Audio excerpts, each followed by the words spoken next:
Committee Room 30, sound.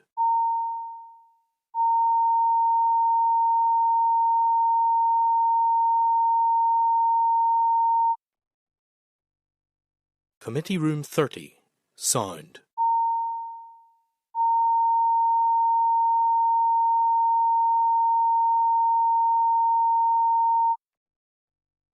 Thank you. So, welcome members, we're now in public session. So, the meeting will be broadcast online and throughout Parliament buildings, and I see Sinead is on. Welcome Sinead, and those who are watching. So, if you can just remember to mute your mobile phones, and just a reminder that no recording nor photography of the meeting is allowed. And if members are content, we'll proceed with the agenda. So, members, we have an apology so far from Carol. Welcome, Pam. We just got started there. And I think that's everybody else. Claire. Sorry, Claire's a standing apology. Okay, members, any declarations of interest to Claire? No. Okay. Chair, could I just raise at this point? Obviously, over the weekend, we learned that the police were carrying out an investigation into inquiries that are ongoing regarding the private meeting that was held between yourself and the First Minister prior to the evidence session in October 2024. We learned last night via Belfast Live that the Assembly had been approached in June 2025 seeking information to help with their inquiries. We now know that information was provided to them in December 2025, and I suppose my question in all this is, A, was the handwritten note released as part of that evidence? So the handwritten note that I'm referring to was in famous private meeting that you had with the First Minister, and I'm wanting to know what knowledge had the clerk and indeed yourself that this was ongoing in the background. I'm under the impression that nobody in the committee knew, even though this was relating to an evidence session in this committee. Okay, well, first, just to start off, so the first I found out about it was when your party leader advised the media, so obviously you knew more than I did. I was not aware at all of any of this. I have not been approached by the PSNI. I phoned them on Monday. Unfortunately, the guy I spoke to, the public liaison, was on annual leave and didn't have information to hand. I have written to John Boucher and asked for an outline of what's happening. And I got a response today, and I've got a holding response. So, as far as I'm concerned, I did not know anything about the approach to committee or the Assembly Commission or anything, and I am learning it all in live time through the media. So that's where I am. Chair, if you're happy for me to answer questions.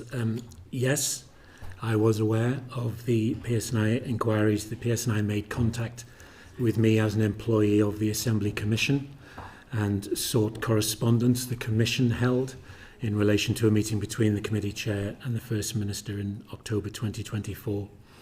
Just to say that the Commission has an established protocol and policy for dealing with inquiries by the PSNI.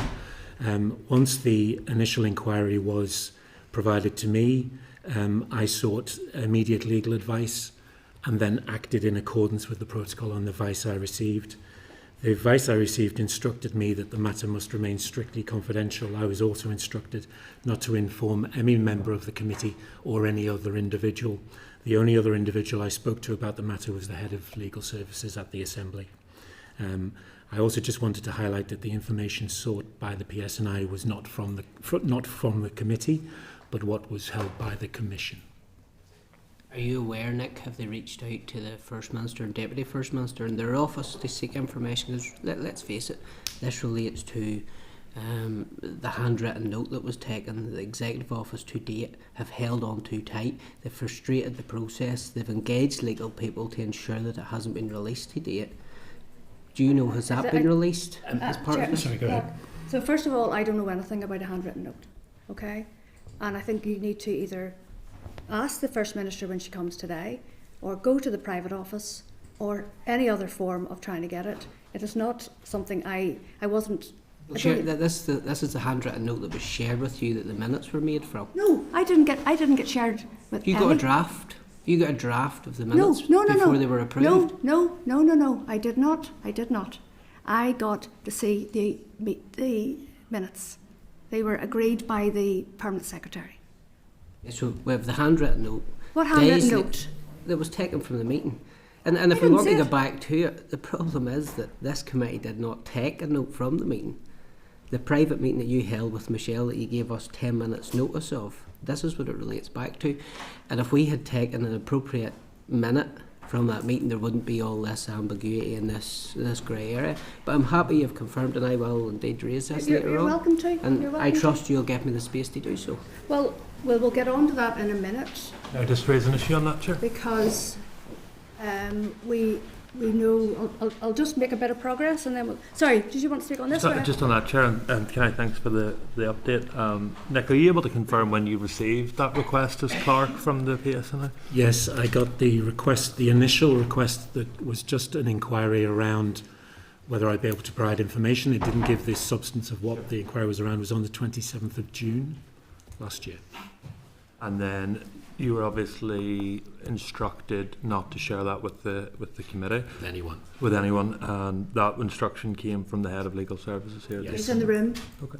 Do you want me to bring him to the table? Sure. Yeah, we would want to. Okay, just for the benefit of people who are in the gallery and watching online, this is our head of legal services, Jonathan. You're welcome. Please go ahead. I'm not used to being online. I'm Chairman, it's normally a closed session. Just as Nick has already outlined, we have established protocols on processing requests for information, not only from the police service but also from HMRC and other regulatory bodies. There are staff experience dealing with confidential, sensitive requests for information. We get those from public inquiries, we get them from regulatory bodies. All of the relevant protocols were followed in this case, and this includes, as Nick said, immediately approaching us on receipt of requests for information. The reason that information is not disclosed outside that relationship is to protect the privilege and the advice given to the client, and the client in this case is the Commission. It is not the role, and I emphasise that, it is not the role of the Commission to disclose the facts or details of any police or other regulatory inquiry to persons affected by that inquiry. There's no obligation to do so, there's no legal obligation to do so, and any such disclosure could prejudice those inquiries. It would also inevitably result in the Commission and indeed members being criticised if it impacted on legal proceedings. Our role essentially is limited to ensuring that the police or whatever regulatory body it is has the necessary legal authority to obtain the information sought, and to ensure that we only provide information which is properly within the scope of the request. And that is what occurred in this case, although I think, as has previously been indicated, that the information provided was already in the public domain and had been made public from other sources. Look, as far as I can see, the police service didn't disclose the fact of their inquiries to the committee or any member of the committee, but that is a matter for which the police can answer. It's not a matter for which legal services or the committee team can answer.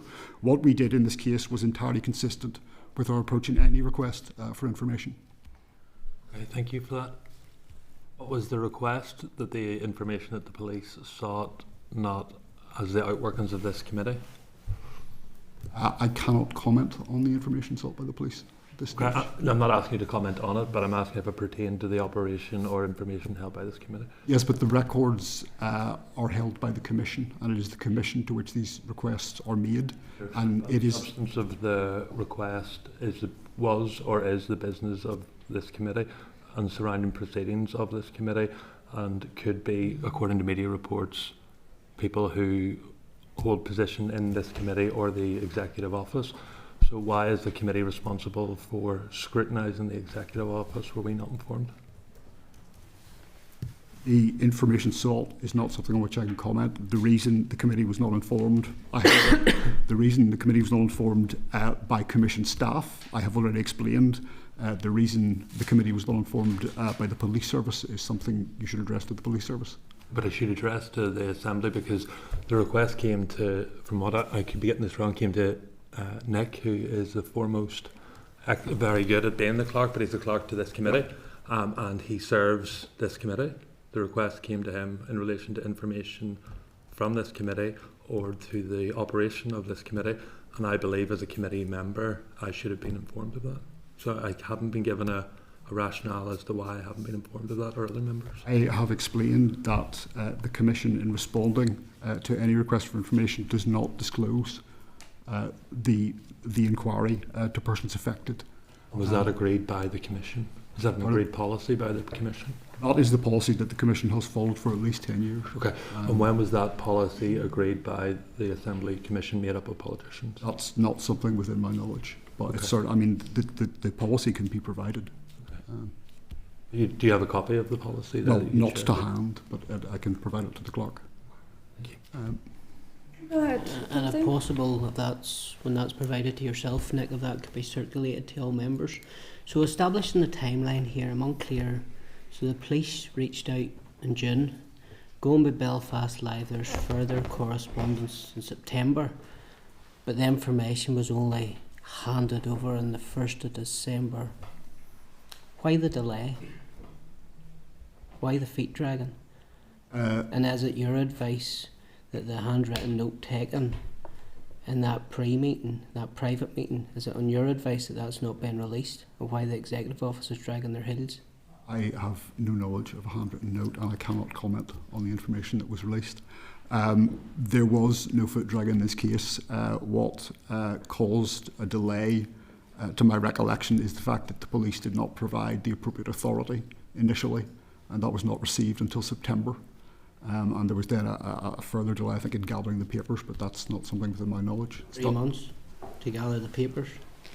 I think the delay between September and December, yeah, it may be. And do you think that's acceptable? For an ongoing police inquiry, that it took the Commission 3 months to release information they requested? Again, that's really a question for the police. I presume that had they required the information more quickly, they would have followed up. Well, no, that's not a question for the police. So the request came to the Assembly Commission, regardless of the police prompting you or not. We don't know if they did, we don't know if they don't, but all we know is that from September it took until December before that information was released. That's not a question for the police, that's a question for you, or your staff, or the Assembly Commission. I cannot comment on the reason for the delay, but it wasn't a delay occasioned by legal advice. I can say that much. I just have one question.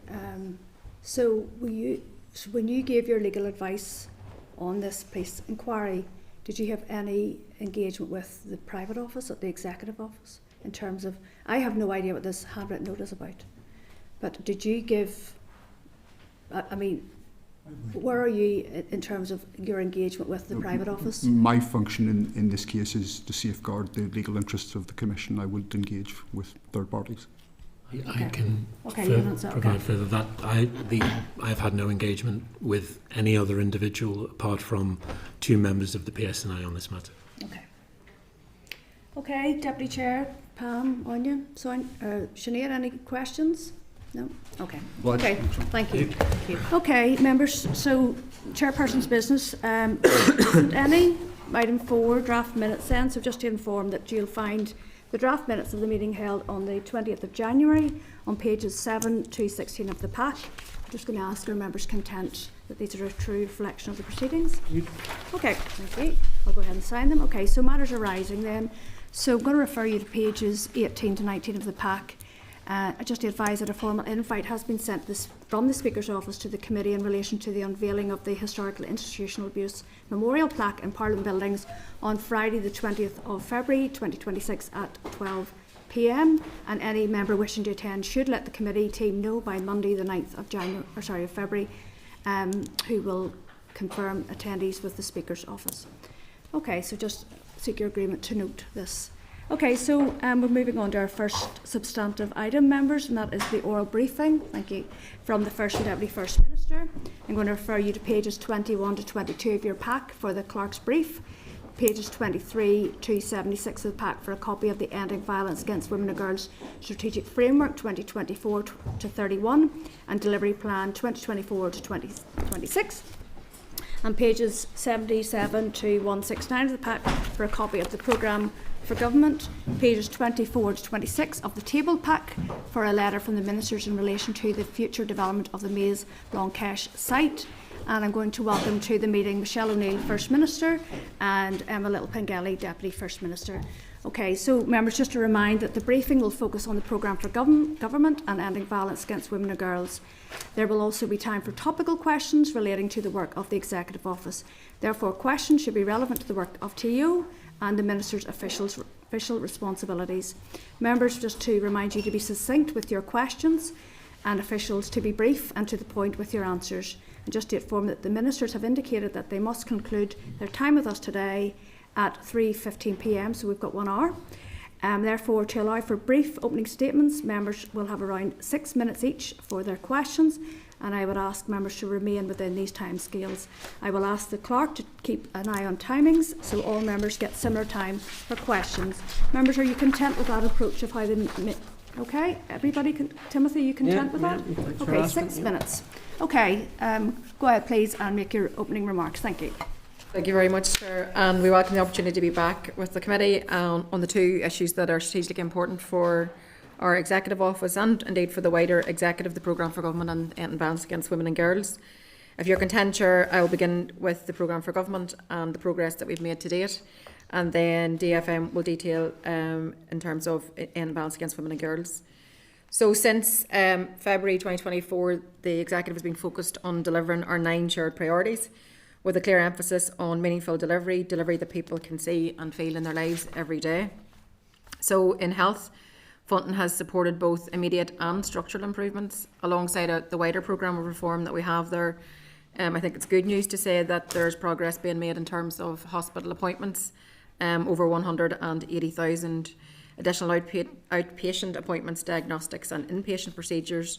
And just to give you another example, endoscopy, for example, waiting lists have reduced by 63% from June 22 when it was at its peak.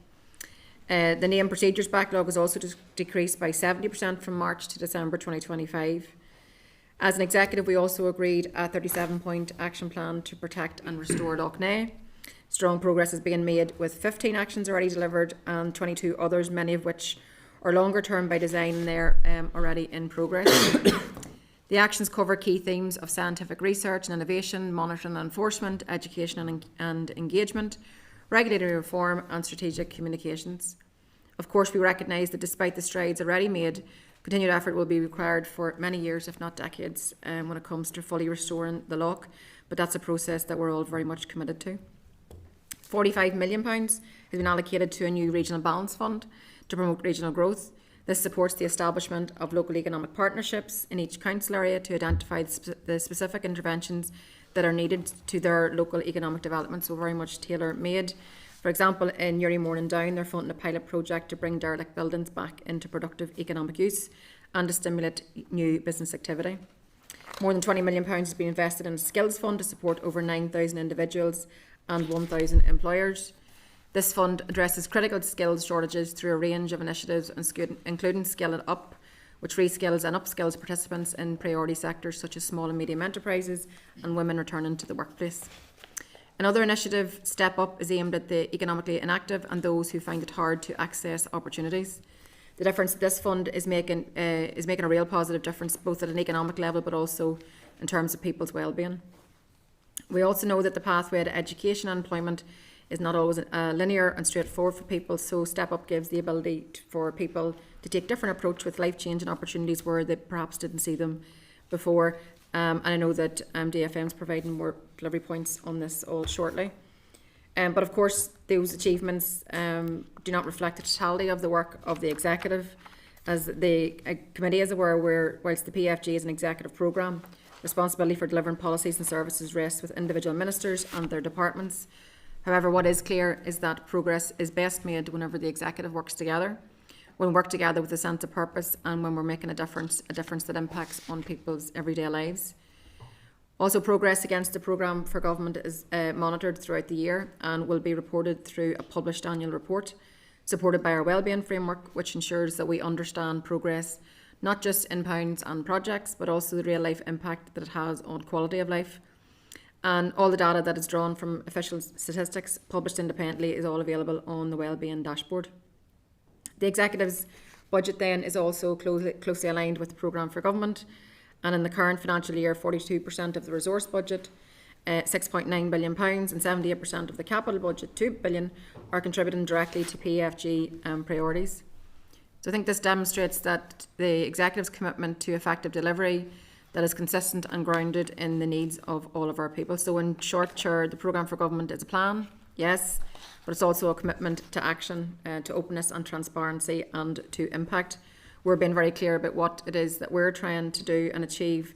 We're trying to do it in a way that improves people's lives, workers' lives, families' lives, communities' lives right across our society. But of course there are challenges, which this committee is only too aware. There is more to be done.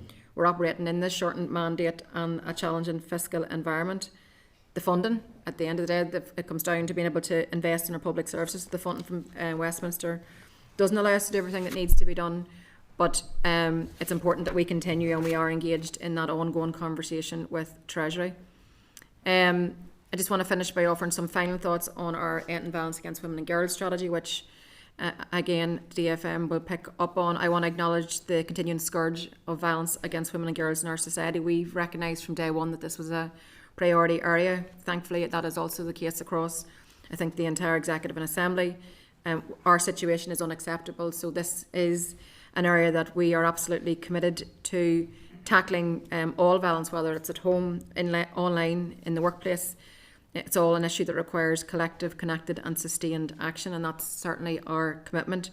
And we've also sought to not just have a nice strategy, we've also sought to resource that strategy, and we have prioritised that within our own department, with investing more than £5 million in community-based action to end the violence against women and girls. And it's all about early intervention, prevention, and I think that we're addressing some of the core issues. So that remains a priority for us, and that's all from me by way of an opener.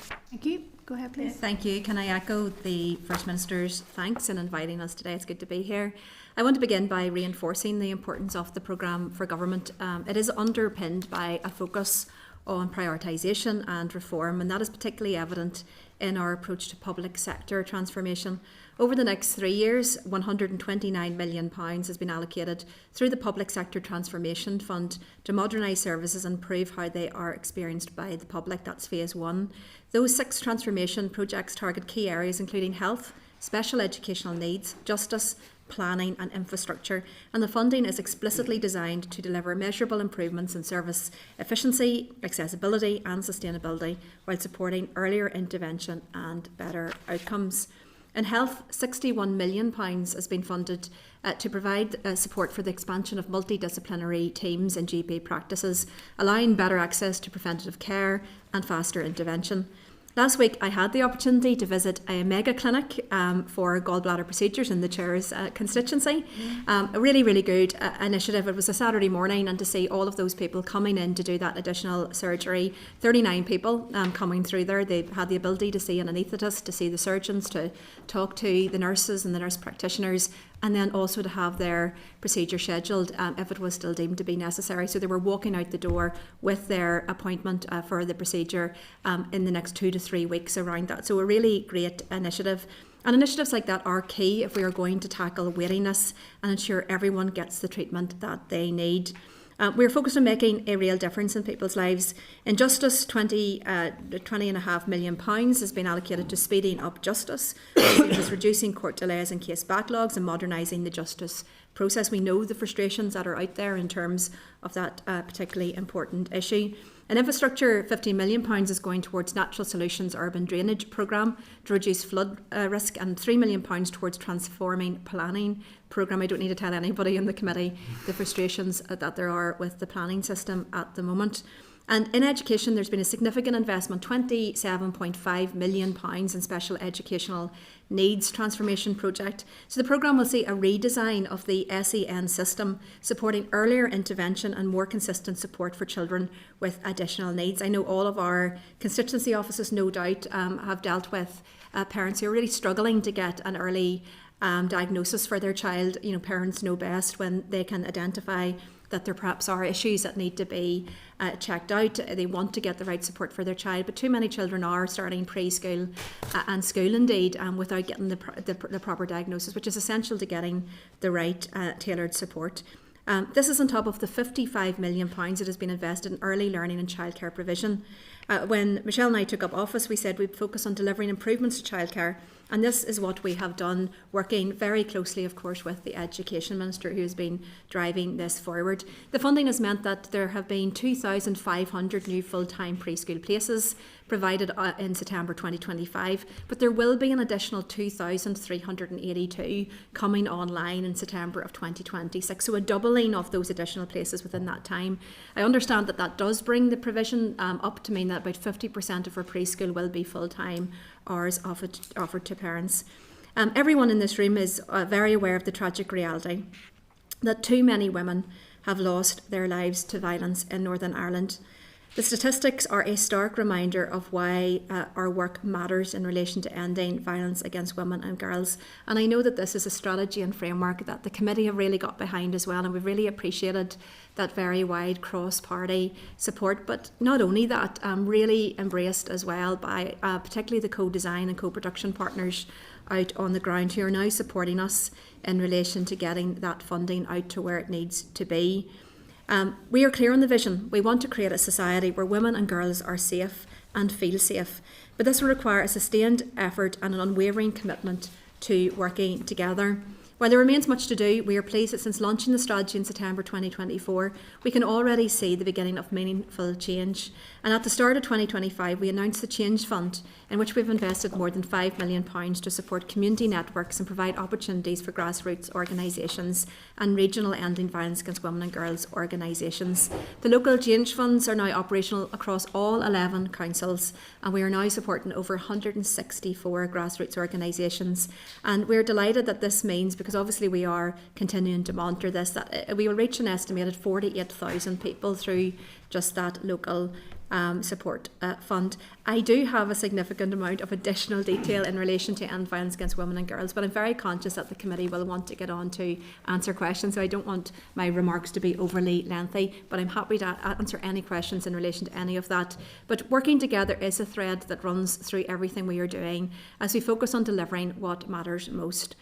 What Michelle and I have outlined today gives you a snapshot of just some of that work, and obviously we can't just summarise all of it or it would take much too long, but thank you, and we're happy to take any questions. Okay, thank you, ladies. As you say, when you lay it all out, there's a lot of work going on across all the departments, so I do want to focus on a couple of areas that are specifically within the Executive Office, and the first is in relation to the draft business plan that was supplied sitting alongside the Programme for Government for the year 2025-26.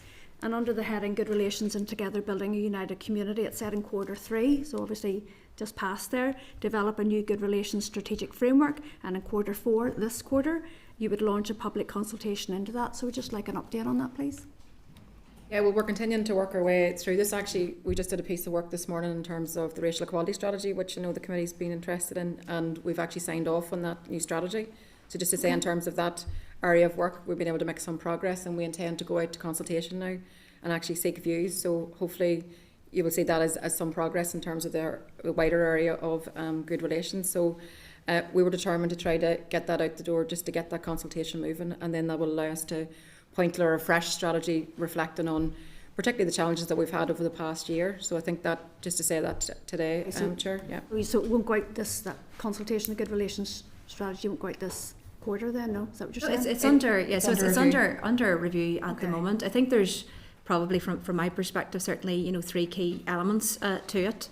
I think the first one is the actual sort of core strategy. I think we are firmly of the view that it remains fit for purpose. I think the key vision and the key objectives within that remain, I think, a work in progress. I think significant progress has been made, but more to be done. We're also actively looking at the signature projects under TBUC, I think we've had huge success across all of the signature projects, but very conscious that some of them, like for example, the sports signature project, has fallen a little bit by the wayside. And I think that that's something we have discussed as a potential of really trying to revive and to bring back. We're also looking at, music and the arts and other issues that we could integrate within that. Okay. But I think importantly, About 6 questions. yeah, I'm gonna I just get wanted to into add 6 as well, in minutes. terms of the race issue, you'll be aware that Section 75.2 covers good relations and race. So this is something we're actively looking at, how we can better integrate that within TBUC 2. Okay, thank you. So later today we will be getting a briefing on the budget, and I think we're all very pleased that we are moving towards this multi-year cycle.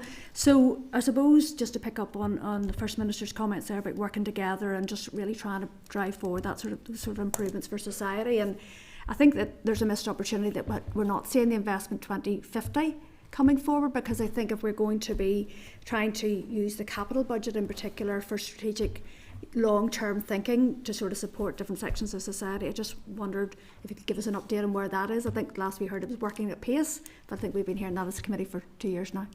So I think there's a number of factors that are kind of relevant to arriving at the final investment strategy. One, obviously, is the budget issue itself. So we're in the middle of the process of trying to agree a 3-year budget. We'll have implications in terms of what capital money we have and where we can allocate it, and then the projects that we actually can get delivered. I think alongside that, we've had particular legal challenges, not least with the A5 and what that means for capital projects. So I think because of a number of these things, then I think that has allowed us to have a bit more time in terms of actually shaping this. But I think that the progress that's been made in terms of the current document that we have in draft form is actually really considerably advanced. But I think it'll fall naturally into place once we get to the juncture of the budget being agreed. Okay, last question for me then. So just before you came in there was saying that the unveiling of the plaque at historical institutional abuse is later this month. So you'll be aware that some of the victims and survivors groups are very concerned about the removal of the word state in the wording. And my understanding, and we've seen some correspondence between the groups and senior departmental officials within the Executive Office, that the decision to take the word state out was their decision, as in yours as a joint office. And I just wondered if you could give some clarity as to how or why the word state has been removed from the wording. I think we really tried to get a balanced way forward and get something that actually everybody could I suppose, sign up to. So we did a significant amount of work, but the wording that we have arrived at represents what we feel is that balanced position, informed by input actually by many of the representative groups, individuals also who engaged directly with us, and also with the Commissioner, as important as that was as well. And then we had shared that with the groups on the 13th of October.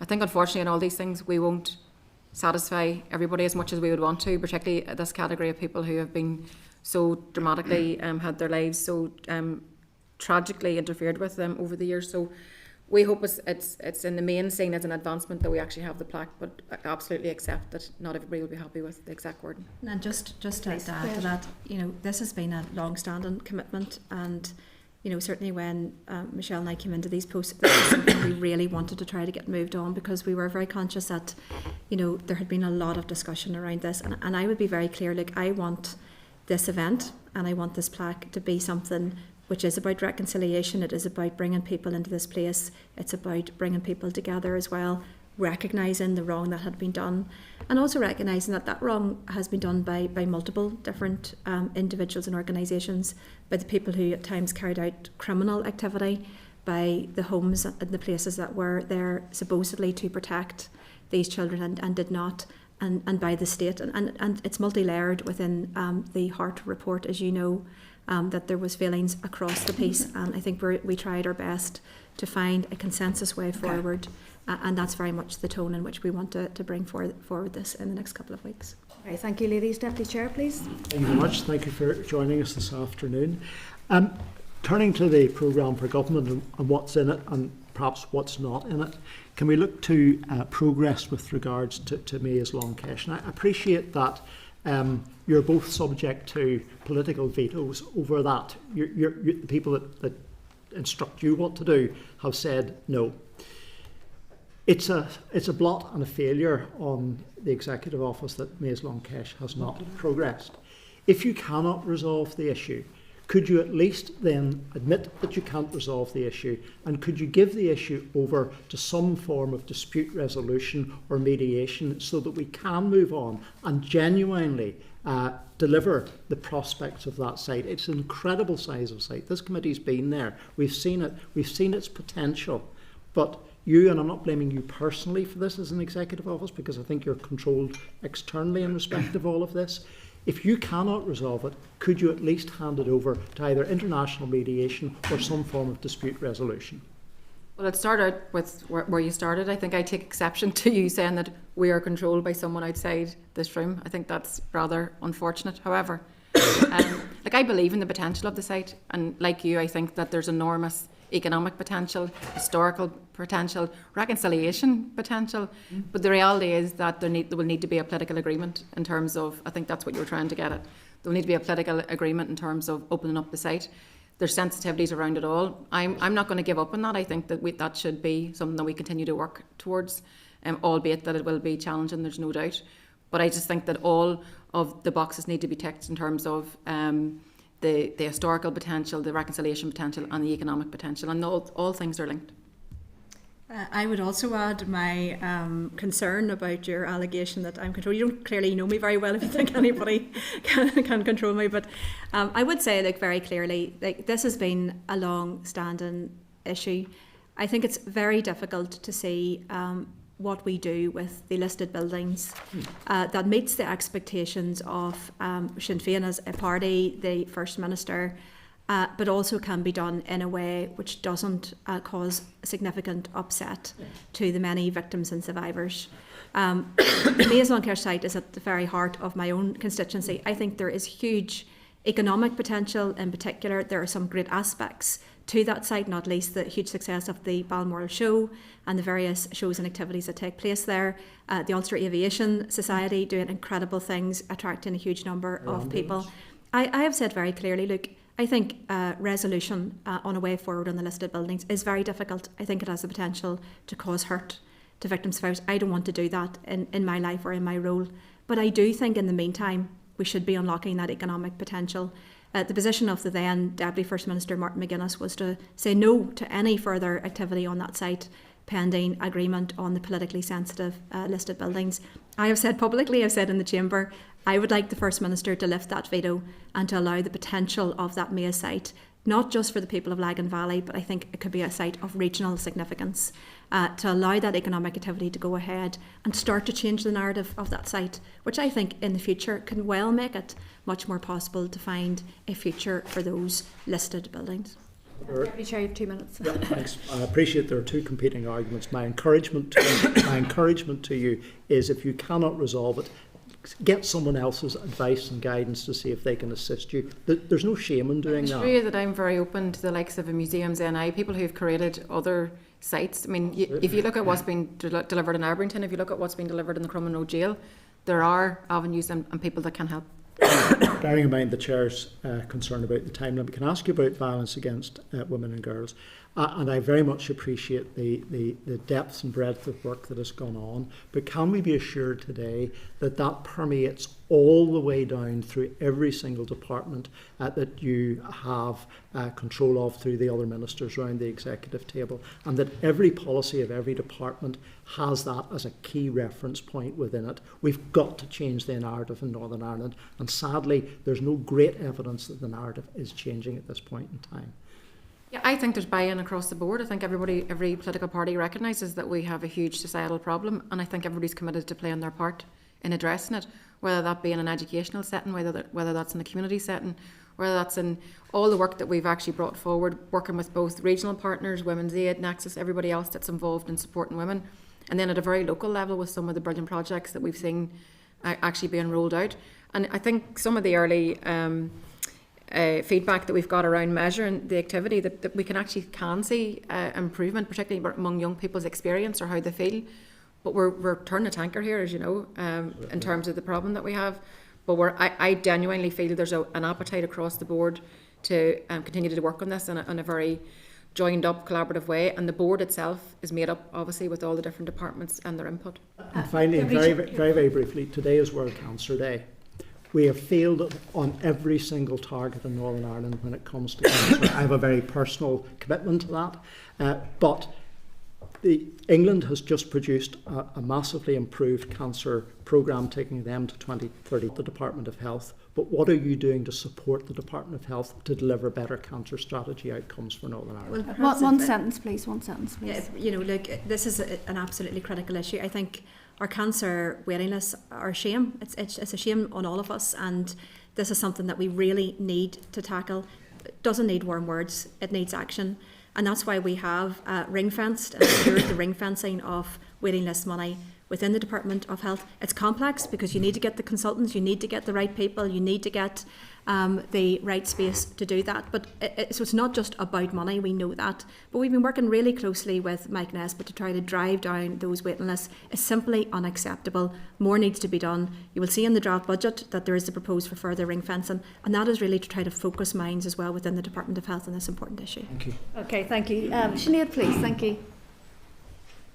Good afternoon, Ministers. You're very welcome. I suppose from the get-go, I really want to say that the time allocated by your office and the structure of this meeting is absolutely suboptimal. It contains and curtails little room for scrutiny. So I'm going to be really succinct or ask my questions consecutively, and you can choose how to answer them as succinctly in a very short time frame. So my first question is in regional balance. First Minister, you talked about regional balance in your first address to the Chamber 2 years ago. 94% of inward job creation is going to Belfast. Last year, 526 jobs were created in Belfast, and absolutely none went to Derry, not even one. We were told, we were led to believe one job came to Derry, but it didn't. It went to Omagh instead. Is that what you meant in your first address? And I also realise that progress has been made in the expansion of McGee, really welcome, but there needs to be a real commitment. And in the last quarter of last year, you said Derry is thriving, and I wonder, would you reconsider that comment? My second question is on delivery. At the beginning of the mandate, you set up a delivery unit. Have either of you chaired a meeting of the delivery unit? And when was the last time you received a report on its work, and were you happy with the progress that it was making? And my third question is to the First Minister. On the 19th of January, your party supported our SDLP motion, which expressed concern at the failure of the Executive to deliver on their core responsibilities, and agreed that the delivery had been a failure caused by ineffective decision-making, siloed departmental working, and the structure and operation of the Executive. Why does your own party not even have confidence in the Executive? Okay, thank you. Yeah. Okay, so in terms of the Northwest, I think we've got a really good story in terms of how we've sort of turned things around and really put a whole focus on the Northwest, not least the fact that the Economy Minister brought forward a plan in terms of regional balance. So I think that's something that's very, very positive. But even alongside that, when you look at all the other things that have happened in the Northwest, even in the course of the last 2 years, whether it be the city and growth deals, that's a significant investment, something that actually we went to bat for, we fought very hard for whenever there was a British government decision to halt that. That's £290 million investment.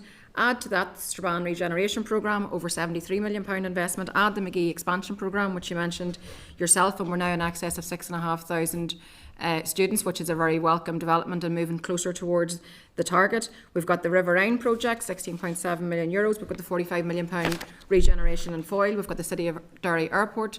We've had quite a number of job announcements ourselves in Derry whenever we've been up with Alchemy, with Seagate, with EY. So quite a number of things I can see at both the community level and a social and community investment, good relations funding, funding across Department of Communities also.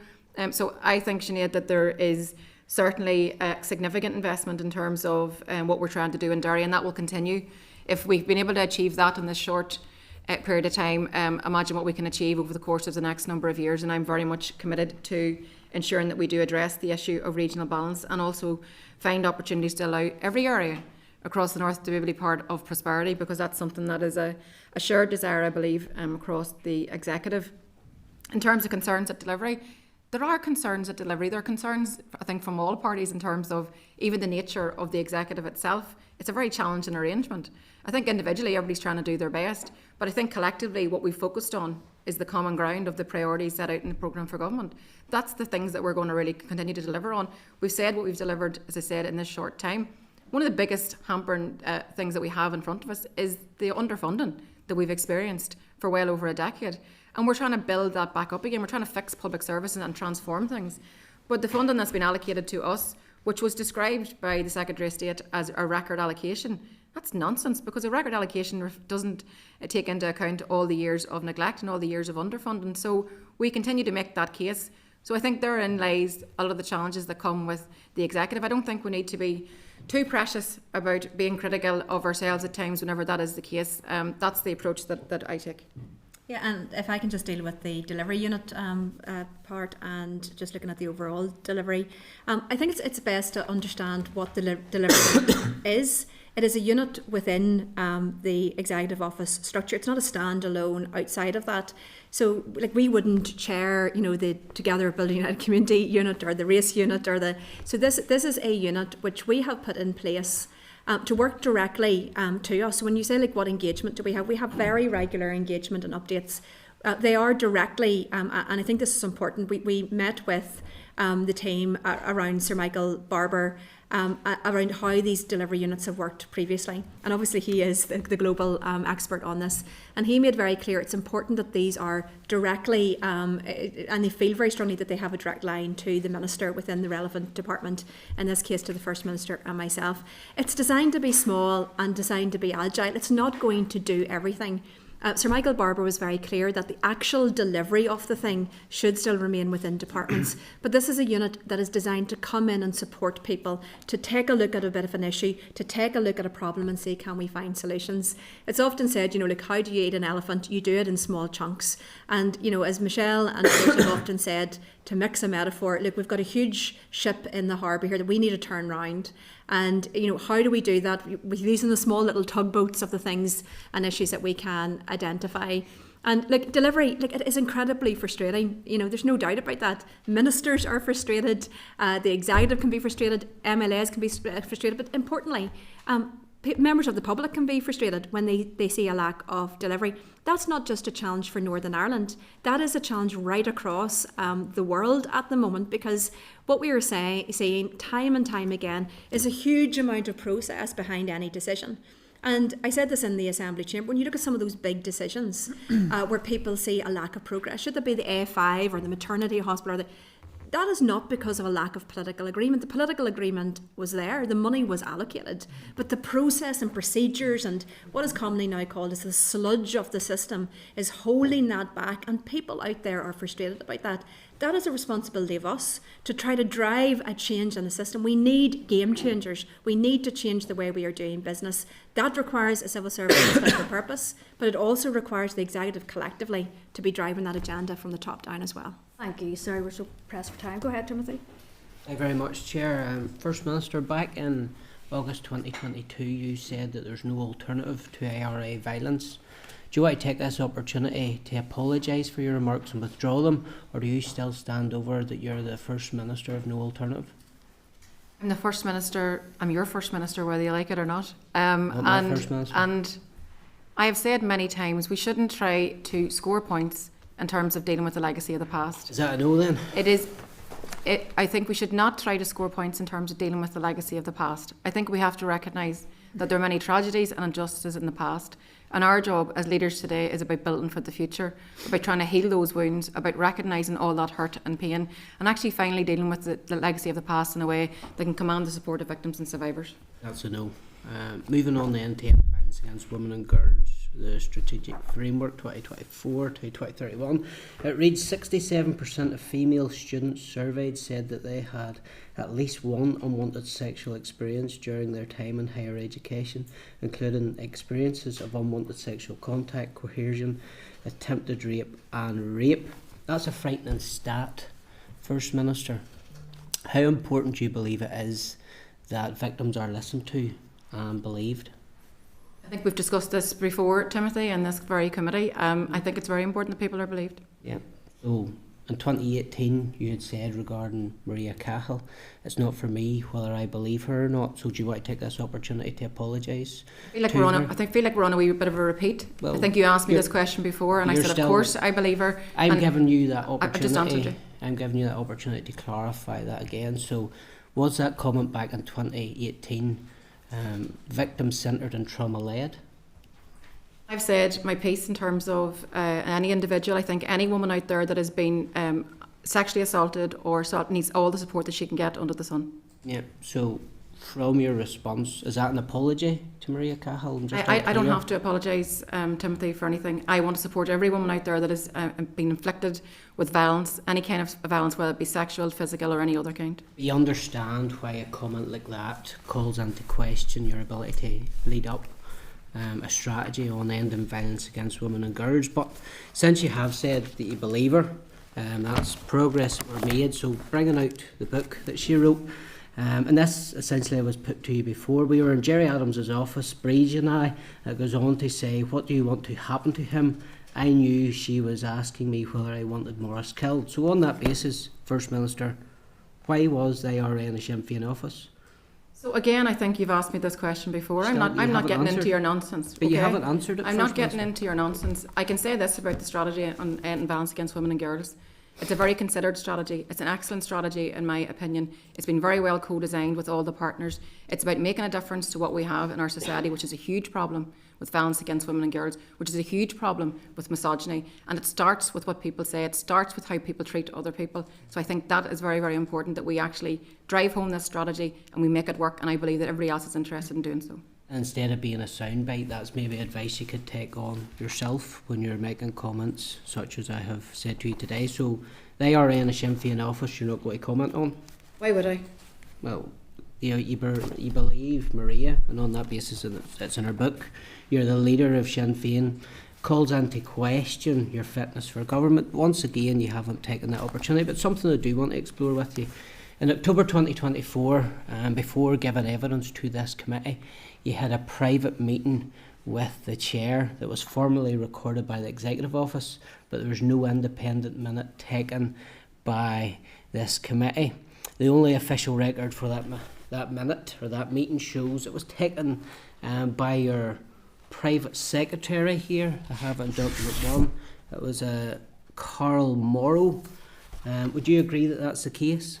That Carl Morrow did take the handwritten or contemporaneous note? I'm seeing yourself as a judge here. No, just asking questions. Can I say, I watched with interest your nonsense around this all week, and it's all about deflection and distraction from the fact that you got suspended from the Assembly Chamber for 2 days. I'm going to let the First Minister respond. And it's about deflection and distraction from the fact that you got pulled up on your behaviour and you got sent out of the Assembly Chamber for 2 days. Difference so is, I'll finish my I answer. acknowledged my comment was ill-judged and apologised. You're Do you want an answer? To do that. Do you want an answer? Well, if you want, I can go on to my next series of questions. Everything in relation to that meeting is well documented on the public record. You know that. Everybody else knows that. Distraction and deflection. Yep, so regarding Carl Morrow, she took the minute, we have it here. So moving on now, that when the information came in to the Executive Office, it now turns out that Miss Morrow, in an email here, so she took the minute, the contemporaneous minute, she's asked for it to be assigned to her, and she appears to be the one that's not allowing the evidence to be released. Surely that's a clear conflict of interest, First Minister, that somebody in your office that took the contemporaneous note. No, okay, well, Timothy, I can share. Excuse me, please. I can share the information with Timothy, you. please, let me. I'm going to help the member out because he seems to fail to understand what the FOI process is. So all requests for information are received and processed in line with our legislation, which is the Freedom of Information Act 2000 and the Environmental Information Regulations 2004. The process followed is managed by the Information Unit. We have no responsibility as ministers. Why should we? And we should never have, because that would be interference. This is all done in terms of in line with functioning of government, in line with agreed practices that are set out in legislation. So whenever the request for freedom of information comes in, it is allocated to a business area. It is allocated to a business area that is most likely to hold. To them. It is allocated. Listen. You might learn something. Is allocated to a business area that is most likely to hold. the information based on a high-level search of information. The grade 5 within the appropriate business area then is designated as senior responsible owner, and a grade 7 as a request coordinator. You've put in a request for freedom of information. It is being dealt with. You've got your information. No, I believe. Hold on. There's the problem. You're I dragging believe your heels and releasing it. We're already over time. I believe that you have appealed the information. Let them do their work. Let the process run. I hope you're not suggesting that ministers should get involved in freedom of information, because that would be absolutely wrong. Well, somebody's dragging their heels here and not releasing No, the you know information. the process. You're just trying to make So, a distraction and Carol deflection. Last comment, Morrow please. said she wanted in this email here, and I can share this with you if you want. You might learn something from that. She asked for it to be assigned to her. So she was the one who took the handwritten or the contemporaneous note. She is then becoming officially the person that says, I don't want that released. And now we're in this merry-go-round. Actually incorrect. This is with the information officer. This has nothing to do with us. We shouldn't have a role in this. Neither you nor I. Can I share this everything in information relation with to you? the meeting is factually on the thing. No, thank you. I don't need it. You don't It's want not. to know? It's nothing to do. You with don't me. want to know? Guys, we You- have, you don't we want have to know? serious business to do. I'm happy to share it with you if you want. You might learn something from it. Let the You know, officials you know where do the their First job. Minister's office is. You could drop it off after if you wish. Philip, you're next, please. Go ahead. Thank you, Chair, and First Minister and Deputy First Minister. Can I thank you for your presentation and for your work, and you've got my full support in delivering the programme for government. Before I start my questions, I just want to put on record my objection to previous comments made in relation to my party colleague, the Joint Head of Government and the Deputy First Minister, that she is in some way instructed or controlled. The Deputy First Minister is a strong, independent woman who's very capable of making her own decisions. And This is in relation to the it deputy was, chairs. and Chair, Okay. and I believe if I had have made that comment, I might have found a complaint being sent to the Commissioner accusing me of being misogynist on this. So I just want to start with you, First Minister. I listened with interest to your interview on Sunday with Sky News in relation to the progress of the executive. And you are a proud Irish Republican, of which of course you're entitled to hold that view, but I just listened with interest when you stated that there should be a border poll by 2030. I just want to know what legal basis or criteria you've used to set that date. So I don't really think that's relevant to my role as First Minister. I'll tell you what, However, I'll tell you why it's relevant first. So this is a copy of a tweet that you sent out on Sunday morning, or someone from your office sent Glad out. to see you following me. where, of course, I have to follow the First Minister. Where it says First Minister, Michelle O'Neill, and that you were given that interview as First Minister. So that's why it's relevant to this committee. Yeah, so I believe that the British Government have a role to play here in terms of setting out the criteria for the border poll. I think 2030 is a fine date in which us to reach for, because I think we're all being failed. We are all being failed by decisions that are being taken in London over our heads. Your party should know an awful lot about Brexit and how those decisions can have a detrimental of which you're impact. setting that? A legal basis? Do I Yeah. need to have a legal basis to make a comment about when I think there should be a border poll? Oh, well, I think now is the time for change. I believe there's something better for all of us. And Philip, I would actually ask you to join me in the conversation. Let's have a debate about what the health service could look like and education could look like.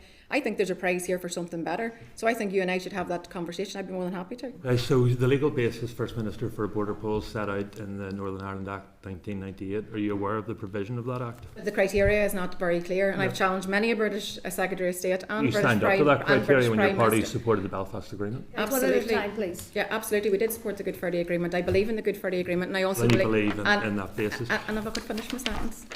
And also in the Good Friday Agreement is the principle of consent, and it'll be only the people that will ever change the constitutional position here. So whenever I fulfil my commitment to be in these institutions, to work these institutions faithfully, I'm also working towards the Good Friday Agreement provisions that also talk about the principle of consent, and that we can decide at a juncture about our constitutional future. So that's all part and parcel of the Good Friday Agreement. I don't think you have anything to fear from that.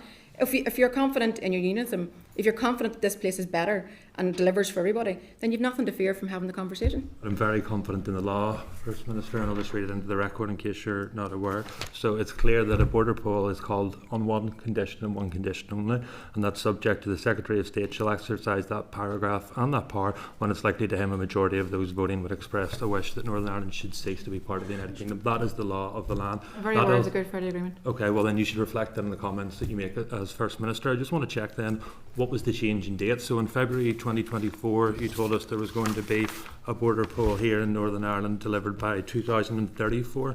Just wondering why you changed your position and changed your date. I'm less fixated on the date as you are, okay? Well, no, your party's quite fixated, because if I just read into the we- record, Jerry Adams told us that there was going to be a border poll by 2016. The late Martin McGuinness told us there was going to be one by 2016. Mary Lou MacDonald told us there was going to be one by 2022. You in February 24 told us there was going to be one by 2034. And then on Sunday you told us there's going to be one by 2030. I think the public deserve consistency from the First Minister. Well, the one thing I am consistent about is that I believe in the unification of the people of this island. I believe that there's a better thing out there for all of us, a better economic fortune, a better health service, a better education system. I think that's the conversation that we should all be focused on. This place in its formation is failing us all. Partition failed us all. We've been forced to live back to back. Sectarianism, this state that I am First Minister of, was built in such a way that someone from my background would never be First Minister. So see all those certainties that unionism has relied on in the past, and I'm talking about political unionism in that regard, they're gone. But I don't want to repeat the discrimination and the sectarianism that was done on to the nationalist people. What I want to do is build a better future, a brighter future, a more hopeful future. And as again, I make that call to you, join me in that conversation. I don't want the sectarianism to be inflicted on the Protestant civilian population of this country. That was done by the IRA. So I didn't cut across you, First Minister. So let me finish. If I just move on, First Minister, Chair, to my question, just in relation to the budget. So there has been £3 million allocated over the next 3 years in the draft budget to a climate commissioner. Do you, First Minister, know what the outcome of the work of the climate commissioner is going to be? I'm just interested in your knowledge in terms of the impact of global emissions here in Northern Ireland. Do you know what the percentage of global emissions created here in Northern Ireland are? No, because I didn't know we're going to get into any kind of detailed conversation. But you're today, advocating for £3 million of public money when our roads can't be fixed, of course we have, when our schools are falling down, and you can't tell us what impact that's what's in legislation. And do you stand over that legislation? That absolutely, we stand over that legislation. That's what's in, that we need to bring in our climate change commissioner. It's within this office. It's for this office to bring it forward. Your committee will get a chance to scrutinise all of that. And you don't have any concern that the A5, one of the signature projects, is not going to be built as a result of legislation that you voted for and that you stand over? Let's separate out the two issues. I know you're a climate denier. Okay. So can you give me some evidence of that? Excuse me, Sorry, members. Can you give me some evidence of that? Mr. Brett? That's a very serious accusation that she's made. And if I made an accusation against the First Minister, she would come back against me. I know the facts. You don't know the facts. You could tell me what is the... Let's have an example then. What's the percentage of renewable electricity produced and consumed here in Northern Ireland? So you don't know, I do, so I'm not a climate change denier. Mr. Brett, order please. Can we just let the First Minister respond to that? Well, she's going to make accusations against me, Chair. I think she needs to stand over them. I think it's no secret that the DUP are climate deniers. Okay. Do you want to give me an example of me being one? So we've now moved from me being one to the DUP one. Are you going to say unionism, or are you just not the DUP? So sorry, can I just make this point? I was actually going to bring you in next. I'll finish this point. I think we all are concerned in relation to the A5 judgment. And I think that's why we have to go through the appeal process. We want our capital projects to go forward. All of us do. So I think that we have to challenge back, as the Minister is doing, in terms of the interpretation of what was agreed in the climate change legislation. I welcome the fact that the Dear Minister is also involved in that fight back as well, because we believe that it's not been interpreted in the way in which it was intended. So let's try and resolve that issue. Let's find a way to actually... Let's find a way to try to... get a great way forward that actually allows us to deliver on our capital projects, all of the projects that we want to see delivered upon, and then also do our bit for climate. So I think that there are ways for us to navigate our way through this instead of clashing on it. I'm very conscious that the Deputy First Minister hasn't spoken in a while. Go ahead, please, Emma. Thank you. I'm not going to touch on much of what the First Minister has said there. Safe to say, when it comes to the Climate Commissioner, I am not a climate denier. Absolutely not. But what I do believe is that Northern Ireland should not be going deeper and faster than any other place on this planet, despite the fact that that will make a very, very small, in fact, no change in terms of some of those global figures. But I do believe that Northern Ireland should play its part. I recognise that the Climate Commissioner is a legal obligation at the moment. However, I have publicly articulated that I do not think that we should move forward with this because of the cost of it of £1 million a year, and it is not clear at all if it will add any value whatsoever. the First Minister is correct. It was a decision of the Assembly to move forward. My party voted against it on the basis that we've got a UK-wide climate commission. We've got a whole range of different bodies that are there. I don't believe a climate commissioner will add anything, nor will it improve anything in relation to the climate. So just to be very clear about that. But also, can I just lastly say that we should be focusing on our PFG priorities, our programme for government priorities in our office, and my focus is on making our health service work, making our education service work, serving the people of Northern Ireland who have put us, all of us, in this place in order to serve them. That's what my focus is. We need to get on with actually making things work and making things better. That should be the focus, not on border polls and not on other issues. There's a very clear difference between both of us on that issue. Okay, I give a little bit of latitude there because I was conscious. I was a bit conscious that you needed to put your position forward, Deputy First Minister. So I'm going to Pam now, please. Thank you, Pam. Thank you, Chair, and thank you both, First and Deputy First Minister, for your time here today. I know you're both very busy ladies. I very much appreciate the updates around the programme for government commitments, and also the tremendous work that's been done in terms of eliminating violence against women and girls. So I congratulate you and your department, because I know there's a large body of officials who have done fantastic work in collaborating and ensuring that really good co-design work has gone into that project. So I very much welcome that. My question to you really is in relation to the Armed Forces Covenant, and whether the Executive should move to implement the Armed Forces Covenant as soon as possible. And given Northern Ireland's contribution to the armed forces within this place, there's a significant base on our population, and we know that our armed forces personnel and their families are often disadvantaged and suffer because of circumstances of the work that they do.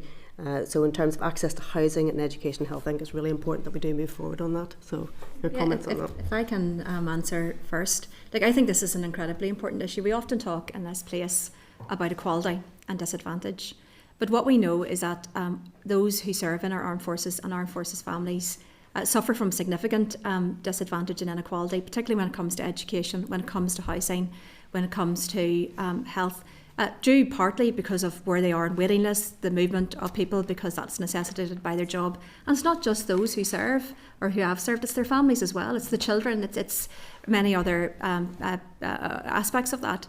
So when we talk about equality and we talk about disadvantage, it is beyond doubt, and there are many, many reports that show this, that armed forces families are some of the most disadvantaged and face the most inequality to public services. That is why the UK government has stepped in and have put in place the Armed Forces Covenant.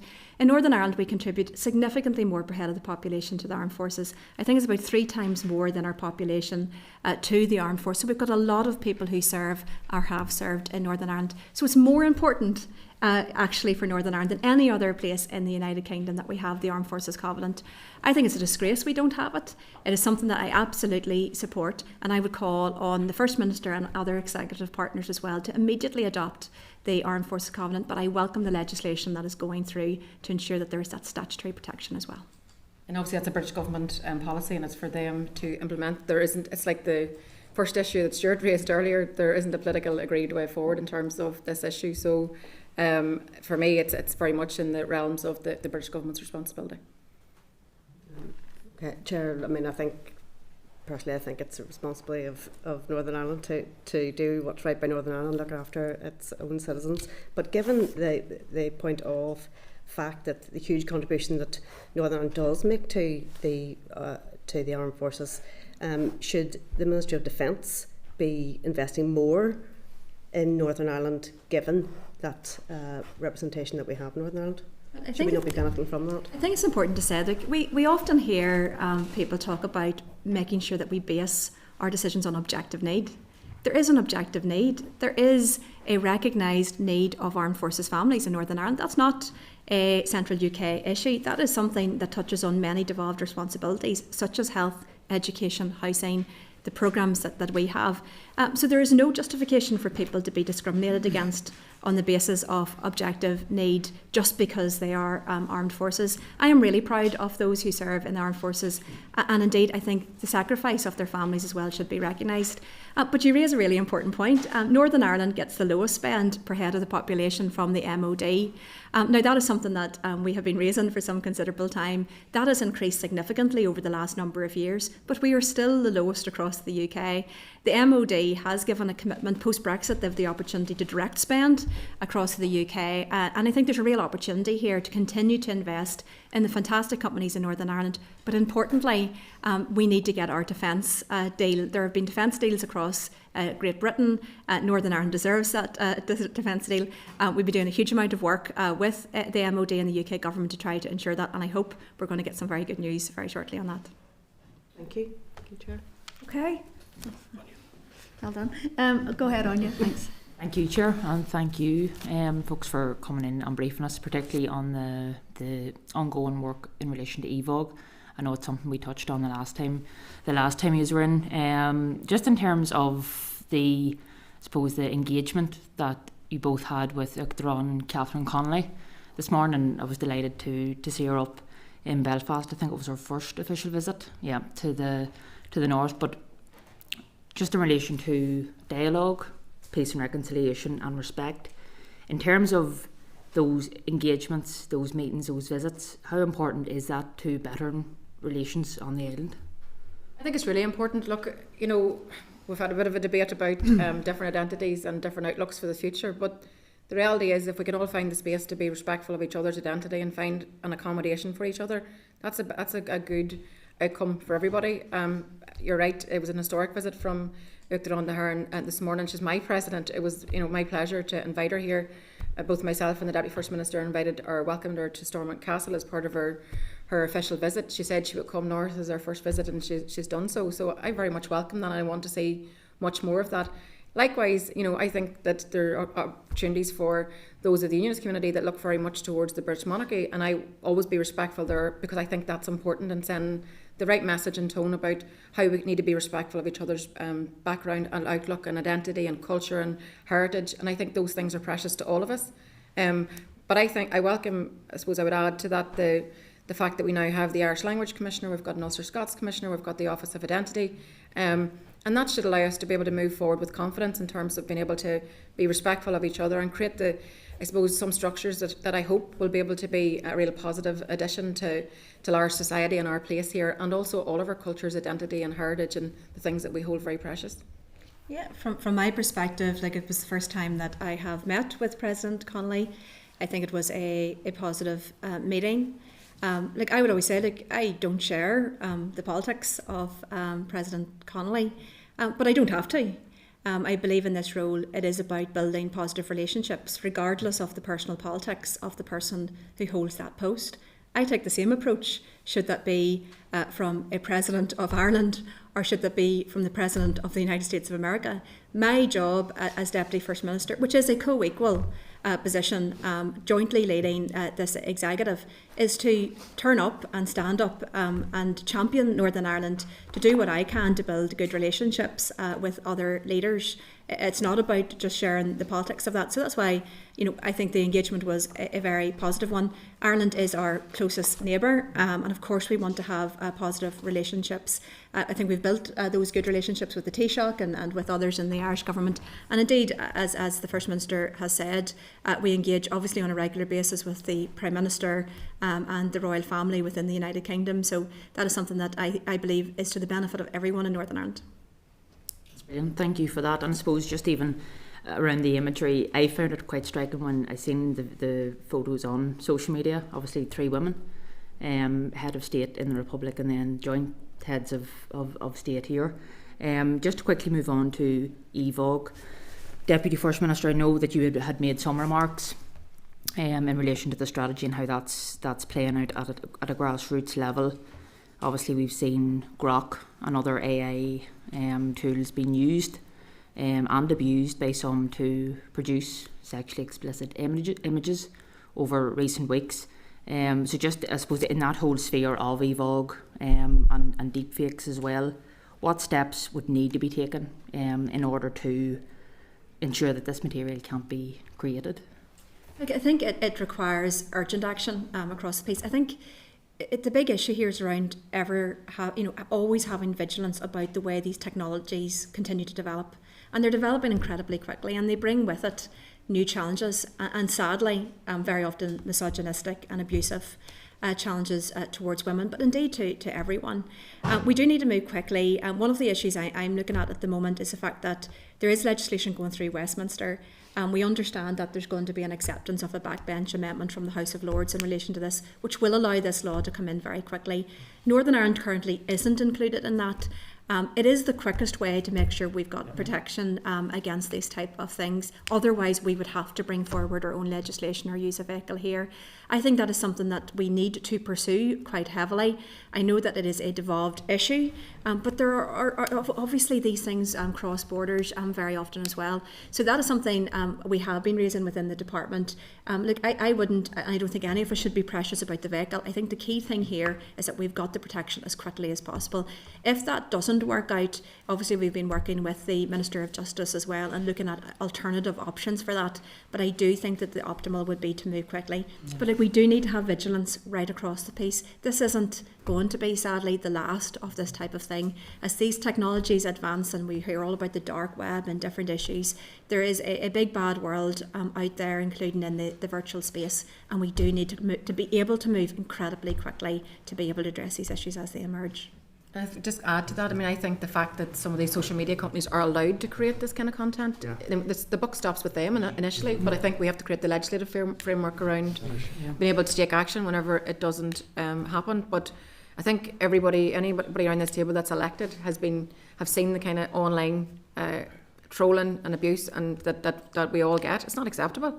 We wouldn't accept it off somebody in the street, so we shouldn't accept it online either. So I think we all will call it out, but I think we need the legislation to back it up whenever the companies are not being responsible. Like, there should be no world where anybody's allowed to create that kind of content. Okay, sorry, that's your time up. I have one more quick one, Chair. No, you can stay for one more question. Okay, go ahead. For one more. Because you're so I hope I won't regret that. No, you won't. One more for each member, is it? Look, just to bring us back to the PFG, and obviously there's an emphasis on our economy and the tourism sector as well. I'm sure you are both aware, just before Christmas, the Economy Minister had announced the inclusion of County Fermanagh in the Fáilte Ireland Hidden Heartlands brand. In itself, of course, I'd be very biased, and I'll not say sorry for it, Chair, to promote Fermanagh and promote the tourism and the offerings that we do have as a county. So just in that vein, I would like to extend an invitation to you both to come down and visit us, see what our tourism industry is about. Thank you very much. I think we actually are planning to come to Fermanagh, so we would absolutely be delighted to do that. And I think that has been a great development in terms of what was announced before Christmas. But Fermanagh is a beautiful part of the world. We talked earlier about regional balance. We want to make sure that we are out and about and engaging with people, and the tourism offering in Fermanagh is something that we definitely want to get down to. So it's timely, because we have actively been looking at what we're calling Fermanagh Day to get down and to see that, because I think it's incredibly important. We talked a little bit at the beginning of this about trying to ensure the sort of that regional balance, but we want to make sure that we are out and about at every part of Northern Ireland. And look, we've so many fantastic things: our built heritage, our natural heritage, our tourism offering, our entertainment, all of that. And I think it's so important for us to champion that on the world stage. I always do have a little bit of apprehension sometimes about some of our tourism aspects being just rolled in and perhaps get too hidden in some of the other offerings under the same brand. So, I am very supportive of keeping our branding in terms of our North Coast and the Causeway Coast, because there's something really distinct about that. And when people watch the Open from Roy Portrush, when they watch the Northwest 200, when they see the programmes that are filmed here and that type of thing, it really showcases something unique about what is Northern Ireland, what we have to offer, and we want people to get up that road if they fly into Dublin and come to visit Northern Ireland, but importantly, hopefully to fly directly to Northern Ireland and spend their time and their money in the wonderful things that we have to offer. Thank you. Ladies, just before you go, I just would like you to pass on to your departmental officials our sincere thanks for the support they gave us in the deliberation of the mother and baby bill. Hopefully you'll have had a chance to read our committee report by now, and we would encourage you to bring it forward for consideration stage debate as soon as possible. Thank you. Can we thank the committee for the work that we did, because we know this is such an emotive area and very sensitive, and a lot of emotion throughout that whole period. So just to thank the committee for what you've done as well. Thank you. Okay, thank you, ladies. Thank you. Okay, members, were there any actions from that? Not that I noted. Okay, members. Oh, sorry, Pam, go ahead, please. No, Chair, I was just going to suggest that could we follow up, particularly on my point around the Armed Forces Covenant. Yeah. Could we follow up in writing to the Executive Office and ask them to bring that forward with urgency. I mean, look, it's an issue that we have debated and voted on within this House, and I think it is important that we do follow up and make sure that the vision comes forward. Well, there was a majority of the Alliance Party supported that motion, so I think it is incumbent upon them to act upon the instructions from the Assembly. Absolutely. Is it on the same point? No, a different point. Okay, go ahead. Obviously, time was curtailed today.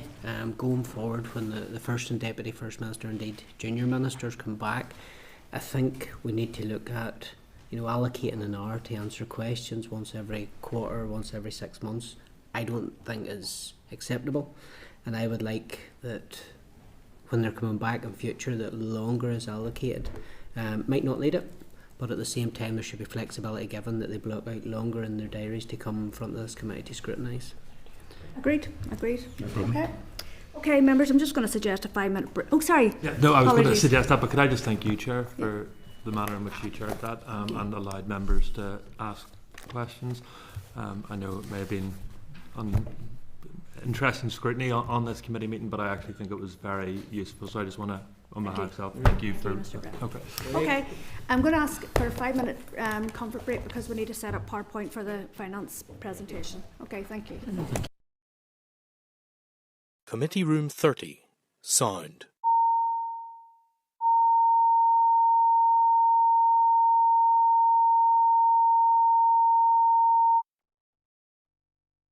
Committee Room 30, sound.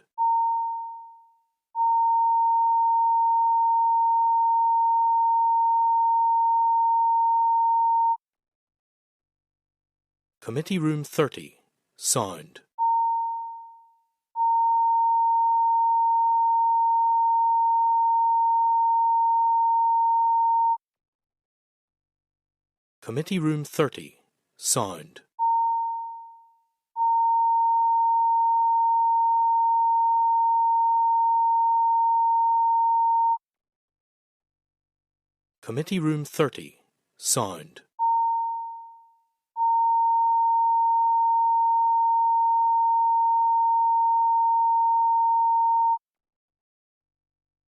Committee Room 30, sound.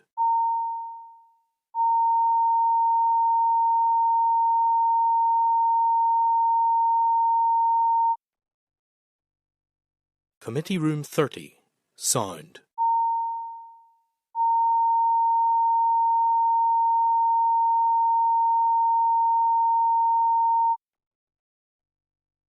Committee Room 30, sound.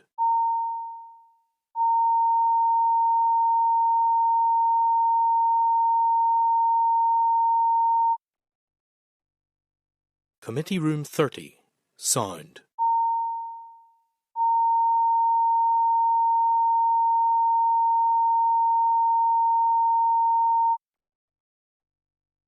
Committee Room 30, sound.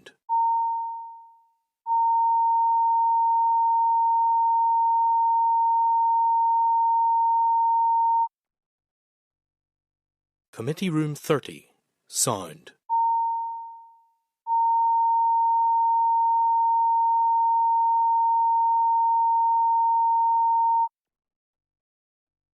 Committee Room 30, sound.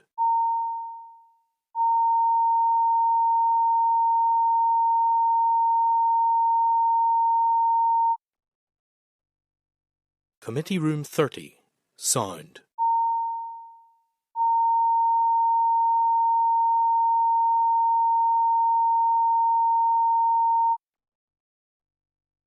Committee Room 30, sound.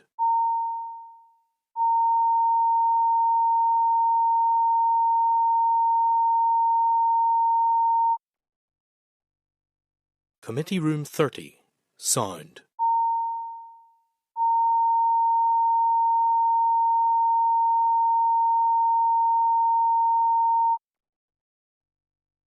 Committee Room 30. Sound.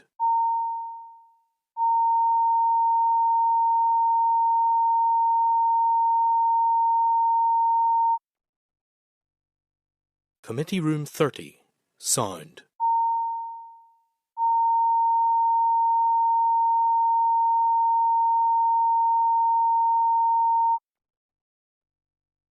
Committee Room 30. Sound.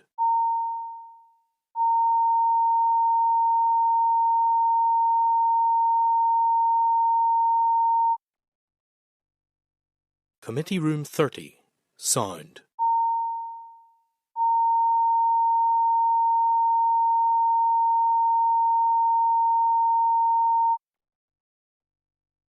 Committee Room 30. Sound.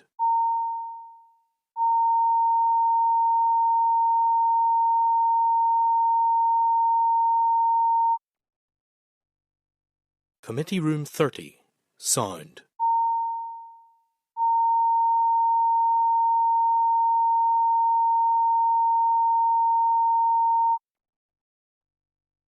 Committee Room 30. Sound.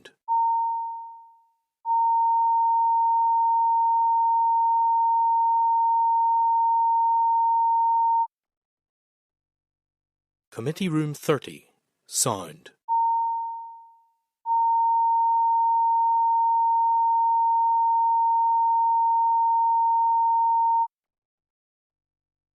Committee Room 30. Sound.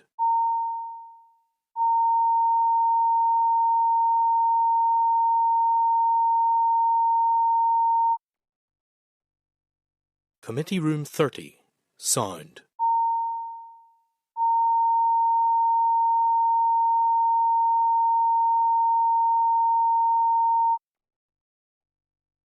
Committee Room 30. Sound.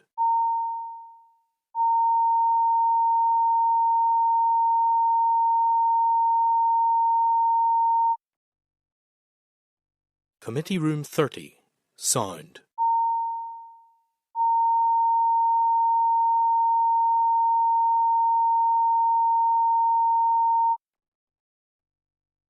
Committee Room 30. Sound.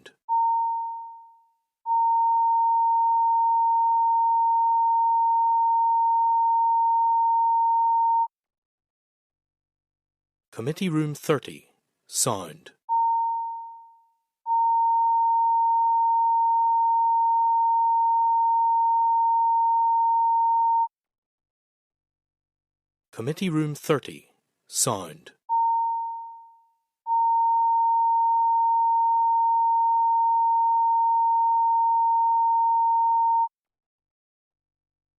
Committee Room 30. Sound.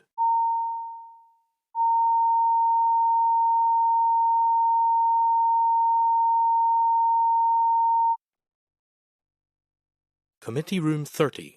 Sound.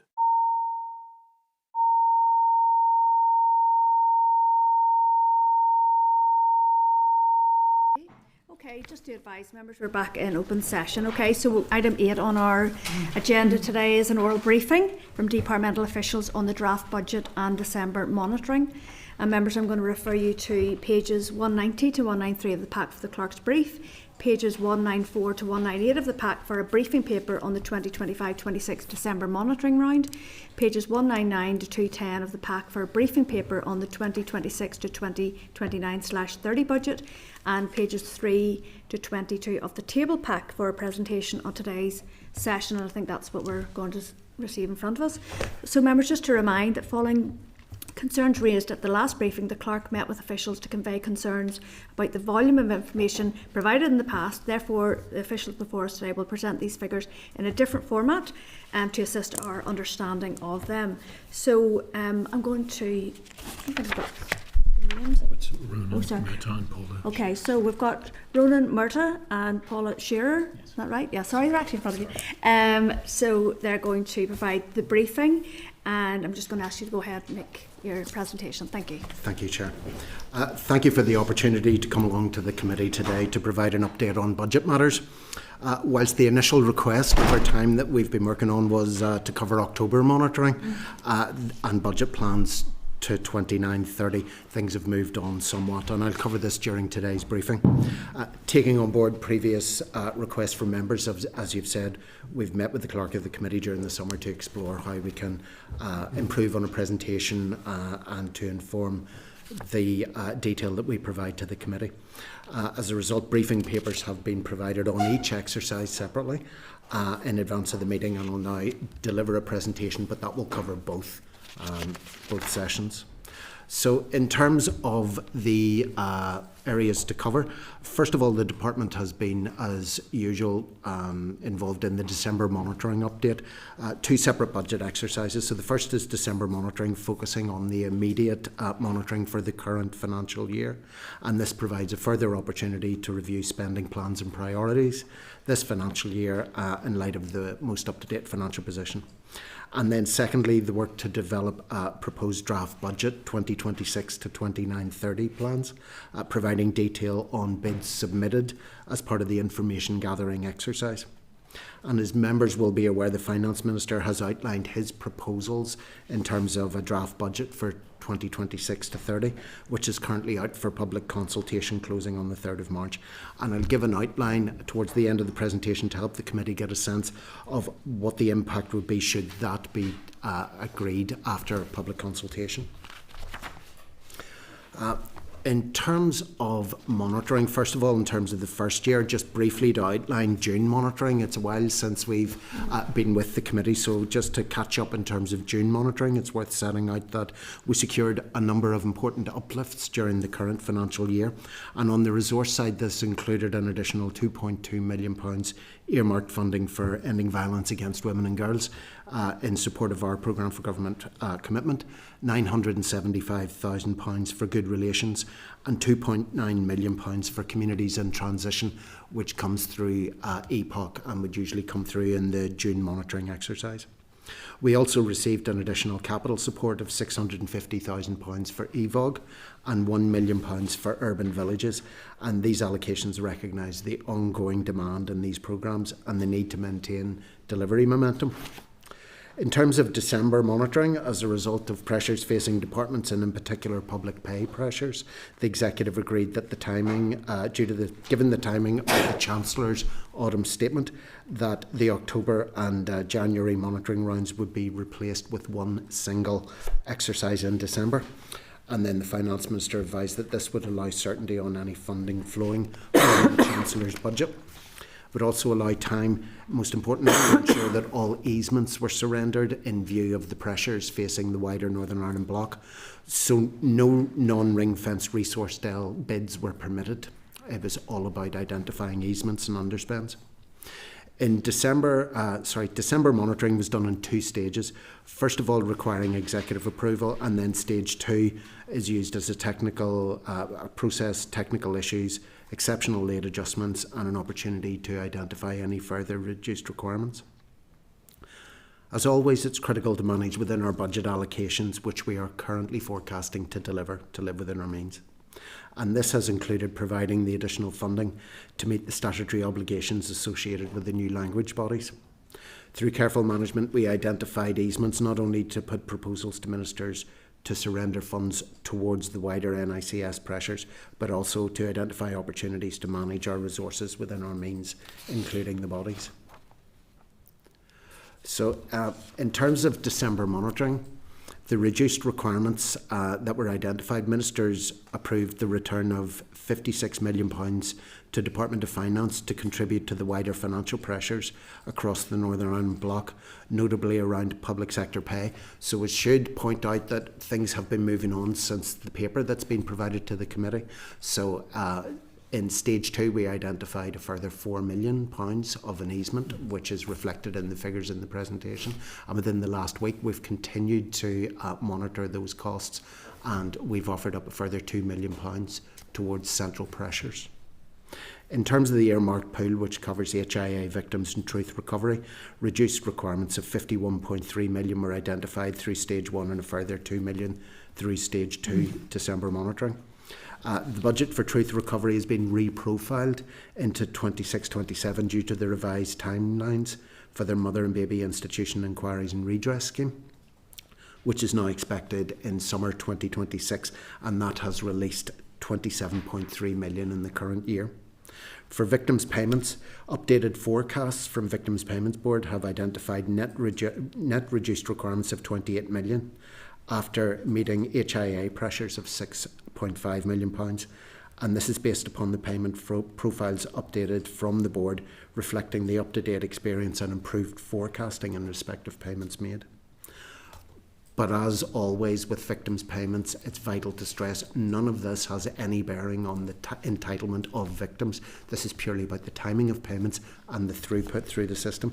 There's no impact on our statutory entitlement, the eligibility of individuals, or our commitment to delivery in terms of the truth recovery inquiry.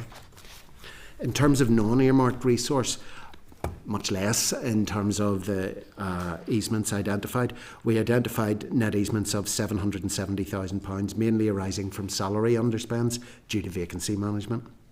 In terms of capital, we were able to identify a reduced requirement in net terms of 1.2 million and received an allocation of £1.5 million in respect of FTC capitalised loan interest. So that's interest added to the loans in accounting terms, not actual additional loan funding out the door.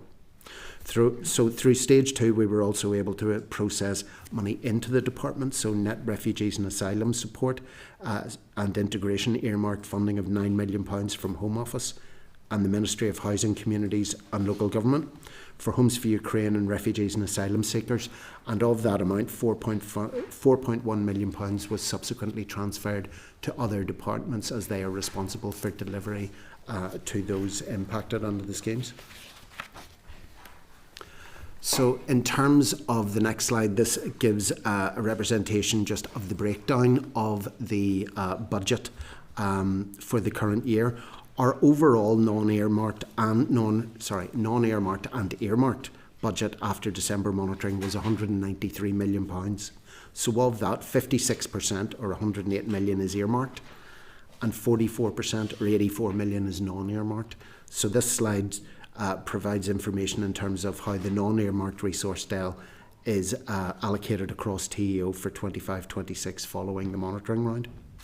The largest share is 38% or £32 million, relates to our arm's length bodies, and that reflects the significant programme delivery and statutory functions that they carry out on our behalf.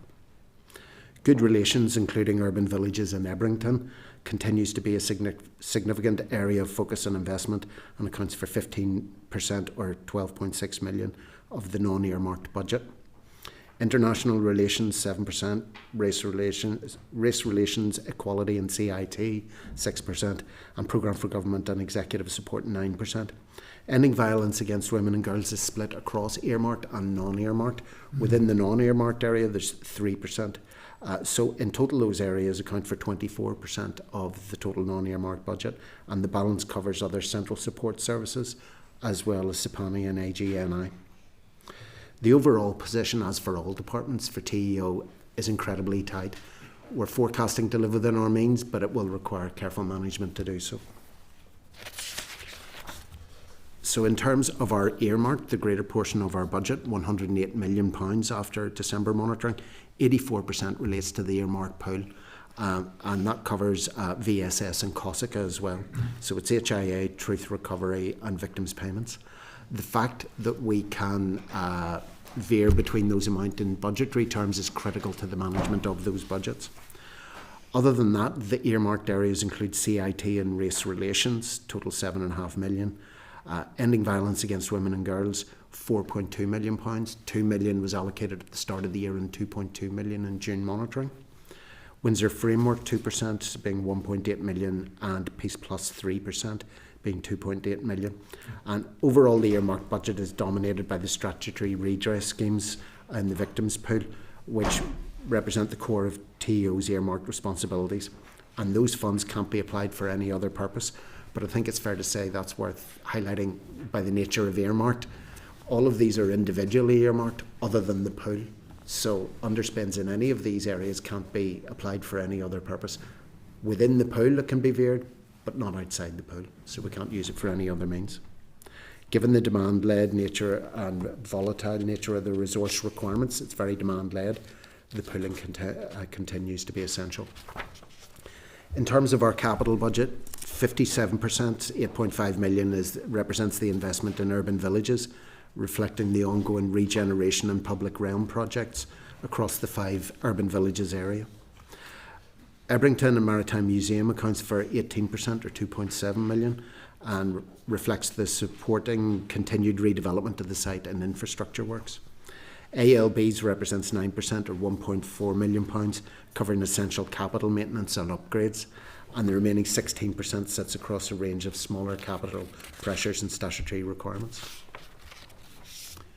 So those are the slides on current year, on December monitoring. If I go on to the next, I think we'll next section, do the whole lot. Thank you. So next, moving on then to the second aspect of the update. We've been involved in establishing our requirements for future years' budget plans. And this is the first time in more than 10 years that the Executive will be moving beyond single-year budgets, which is very much to be welcomed. And a multi-year budget will provide greater clarity for planning and strategic investment. The period covered is in alignment with the Chancellor's spending review. So for Resource Del, it covers to 28-29, that's for day-to-day spending, and for Capital Del, it covers to 29-30, so that's for longer term investment. And departments were asked to submit bids and identify priorities to inform planning. So in terms of the approach that we followed was set out by Department of Finance in terms of the starting point would be a road forward baseline equivalent to the 25-26 position for non-earmarked Resource Del. And there are certain challenges with regard to that being the starting point for the department, and I'll cover that in the presentation. Departments were asked to identify bids for resources in excess of this amount, and we were asked to absorb pay and price inflation within those, factoring in a planning assumption for pay costs of 3% plus progression. But of course that is for planning purposes only, and the actual outturn would be subject to negotiations and a process. Both earmarked resource and Capital Del requirements would be built from a zero base, so we were asked to register our full requirements rather than an incremental amount. So circling back to the issue at the starting point being the 25-26 opening baseline, I wanted to highlight to the committee the important points to remember, which is that the opening baseline excludes the amounts that we're spending at the moment and we rely on, but were forthcoming during June monitoring. So it doesn't include the 2.2 million that was allocated in year for ending violence against women and girls. And given that our preference is to see that baseline, it actually didn't include the 2 million that was received at the start of the year on an earmarked basis. So the activities that we rely on in delivery of the strategy, we needed to bid for. And the amounts that we received in terms of the £975,000 for good relations equally wasn't included in the baseline, and they've both been important for frontline delivery. It also excludes the additional funding that was received in June in respect of the employer's national insurance increase, which I think we discussed last time when I was at the committee. That additional funding came via Treasury, and I think it was important for the ALBs in year in terms of the pressures they were facing. That's not in the opening baseline. So going forward, it excludes other new areas of statutory responsibility as well, such as the language bodies and the Climate Commissioner. So all of these featured within our bids. So in developing our plans, we aim to prioritise our work on existing executive commitments through earmarked funding for victims. Our approach to developing bids sought to address commitments of the current business plans and known statutory commitments and actions to support Programme for Government. We were conscious of the need to factor in efficiencies and savings, and our plans do not reflect any growth in staffing structures except around the new obligations. Whilst there's detail in the paper, in summary terms, the next slide provides an outline as in total what the department's bids came to above the baseline. So our baseline, £85.6 million a year, and then the total bids ranged from 16.5 million to 20.5 million to 24.1 million across the 3-year period. So, in terms of what that involves, inescapables includes the requirement to fund all statutory commitments, and that includes the new language bodies and the Climate Commissioner. The resource need moves from planning to delivery over the period on the ground, and the actual costs anticipated for the organisations, conscious of the need to be as efficient and proportionate as possible and practicable. I would also highlight that high priority requirements includes the continuation of ending violence against women and girls, which is a programme for government priority. Other frontline delivery focus includes good relations and communities in transition, and bids in respect of our ALB's colleagues are covered in both areas. In terms of our earmarked resource, the next slide sets out our forecast requirement in support of victims and delivery under the Peace Plus programme. So for victims, the total pool requirement rises from 154 million to 195 million across the period, and Peace Plus requirements move from 6.7 million to 3.7 million. In terms of our bids for these earmarked areas, it's important to note that the allocations aren't discretionary. They're statutory responsibilities, they're legally binding, and are political commitments. Ministers have given clear commitments that entitlements will be paid promptly, and we need to stand ready to deliver on that commitment. For HIA, this closed applications in April 2025, so the bid represents the outworkings of payments. And for victims' payments, that's the largest single earmarked allocation for TEO. The bids are informed by our work with a Victims Payment Board and also Government Actuaries Department. Truth recovery funding supports inquiries and redress mechanisms, and the bids reflect the fact that there has been slippage from the current year from activities originally expected to take place in 25-26, and the easements reported in December monitoring, which I mentioned earlier. In terms of Peace Plus, this funding is essential to ensure EU match funding is secured and critical for maintaining cross-border community projects. So in terms of capital, the next slide outlines the 4 years from 26-27 to 29-30. They're expected to rise significantly in 26-27 and then average in and around £12 million a year thereafter. So what's included within that, the spike in 26-27 is due to leases and the requirement to book the full cost of a lease at the beginning of the period in line with accounting and budgeting rules, and rather than over the full lifespan of the lease. Urban villages in Ebrington remain the key capital priorities, and they're being categorised as inescapable bids. Urban villages includes projects started between 2021 and 25-26, and for which funding has already been committed by ministers, and includes the two largest urban villages transformational projects for Meenan Square and also Donegal Pass Good Relations Hub. It also includes projects starting from 27-28 onwards, for which funding has been committed by ministers, and those are required to achieve a balance across the urban villages area and will deliver significant good relations outcomes. For Ebrington, funding required for new Londonderry North Atlantic DNA Museum, which is due to open in Ebrington in 2027, and public realm works at the Ebrington site. We also bid for set-up costs in terms of the Climate Commissioner and our arm's length bodies needs.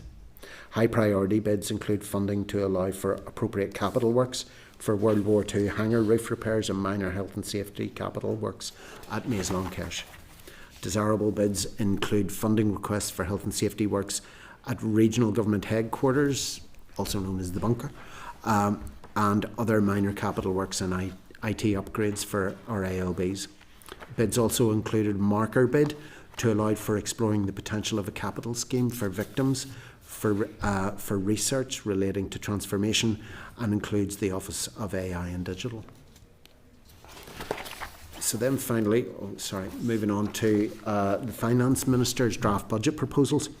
As members will be aware, the Finance Minister has brought forward plans and proposals in respect of allocations of the funding available across the budget period, and these have been published for consultation.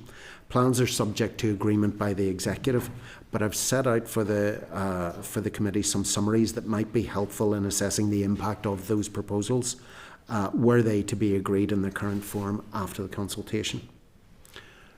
So in terms of, in totality, the baseline for resource, as for all departments, the situation is extremely challenging across both earmarked and non-earmarked. For non-earmarked areas, the proposals include baseline as well as additional general allocations in the paper.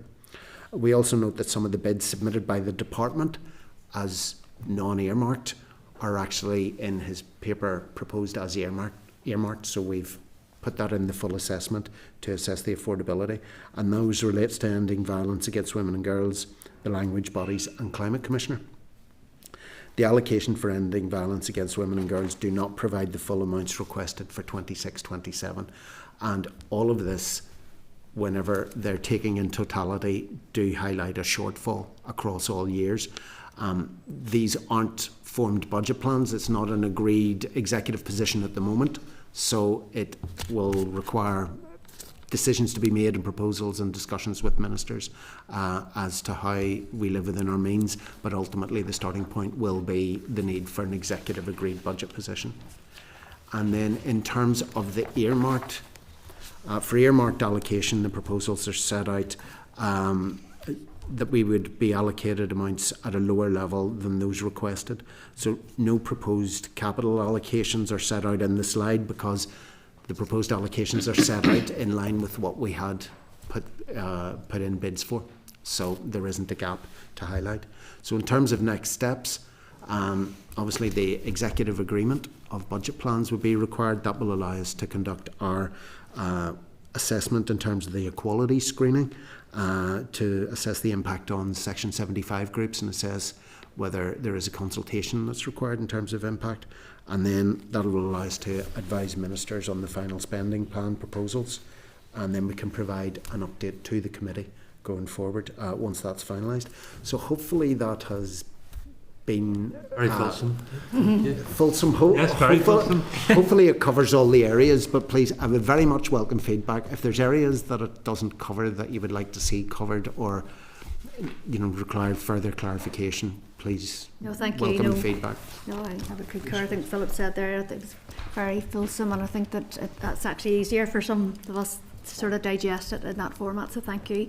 I just have a couple of quick questions.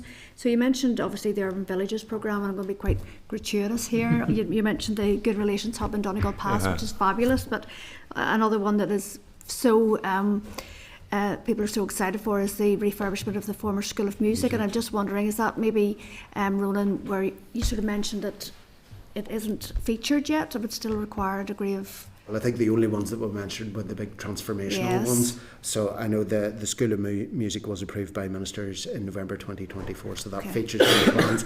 I've just sought to draw out maybe just some of the larger ones, that's all. I appreciate that features in 27, 28 onwards. Okay.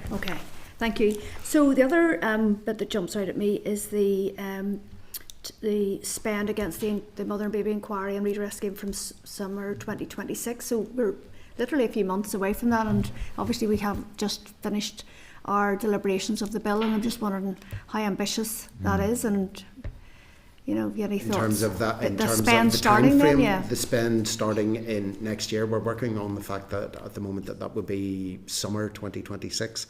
So the funding, and just to clarify, the funding for the current year, given that the legislation is still hasn't been cleared yet, that funding has been surrendered, but we bid for it next year, so it pushes. But I think you've indicated in your paper that the spend would start in summer 2026. 2026. Yeah. I think those are the indications that were being given by well, colleagues within the. Maybe just. I think probably we need to. I suppose it's worthwhile saying our reflection in terms of the current year was we started off the current year with our best foot forward in terms of our ambitions for delivery.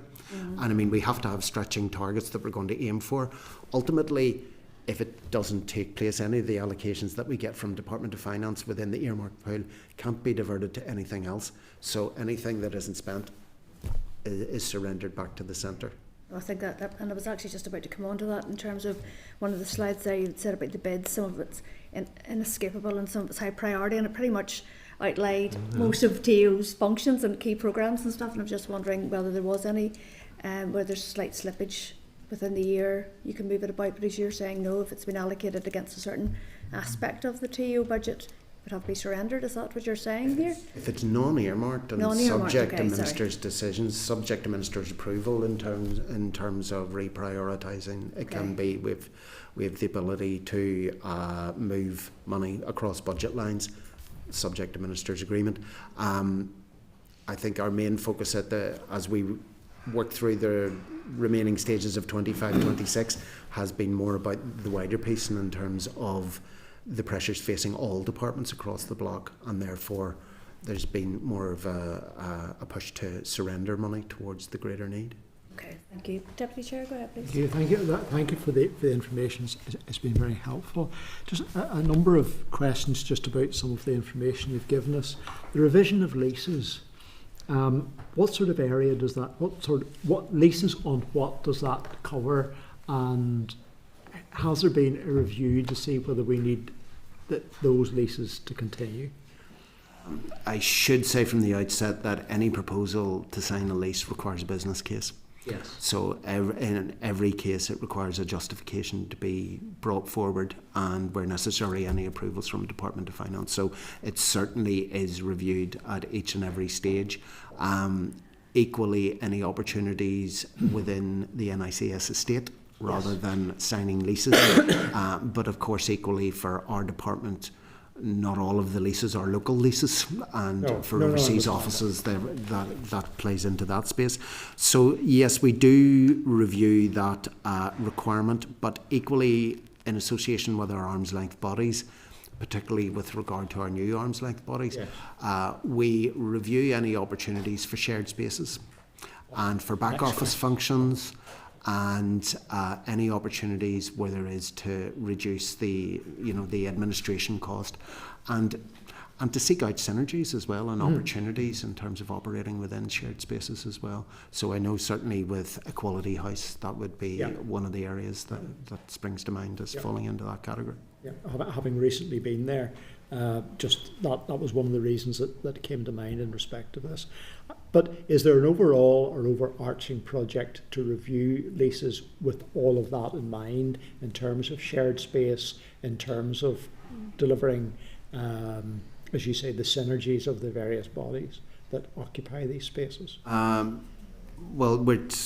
Within the investment side of things within the department, yes, we do typically through casework committee to review that and encourage business areas to be getting out ahead of any lease expiries that are coming up on the horizon to seek out any opportunity. There isn't a live project at the moment, if that's the question, but it's certainly something that we're looking at to be able to look across the board holistically at what the requirements are. Given the potential of a 3-year budget, then clearly that gives you the opportunity to view the horizon and see what leases are coming up and what spaces might not become available. All the business cases have to go through DOF, so they look at all the options to make sure you're using the DOF estate. Well, in fairness, for the leases that we're talking about within this time period, overseas offices can't fall into that category. ECNI is within that, so we've looked at that wrapped up within Equality House. And the language bodies have fallen into that category as well, in terms of the budgets for establishment have sought to make best use of accommodation and best use of shared support services. So I suppose really the answer is yes, it has. There's been recent comment or criticism around the high volume of, and probably the cost of, agency staff across your department and indeed across the whole of the public sector. What direct action has been taken to drive that down and to ensure where practical and appropriate that there's direct recruitment in respect of that? Well, we're certainly across the NICS, NICS-HR and Department of Finance at the centre are leading the progression of recruitment rounds in order to be able to substantively fill posts. At the moment we have 36 agency workers. We are seeking to fill vacancies wherever possible through the NICS-HR initiatives at the centre, and that through time will allow us to reduce the reliance on agency workers. It's typically been driven by the need to deliver versus the availability of throughput of staff. you need people to be able to deliver that. So, at times, agency colleagues have allowed us to be able to meet those needs. But I appreciate completely, we need the recruitment rounds, the people coming through the substantive role, and then being able to reduce that need. And where does the Executive Office sit in terms of consultation with regards to workforce planning in the broader civil service context to try and avoid that agency recruitment? Well, it's the lead for that would be Nick's HR and Department for Finance at the centre, and we feed in that through the leadership groups that would deal with HR terms, and that's a permanent secretary group. But DOF have been in the lead in terms of coordinating departments' work on workforce planning, and we are in the early stages of developing those further.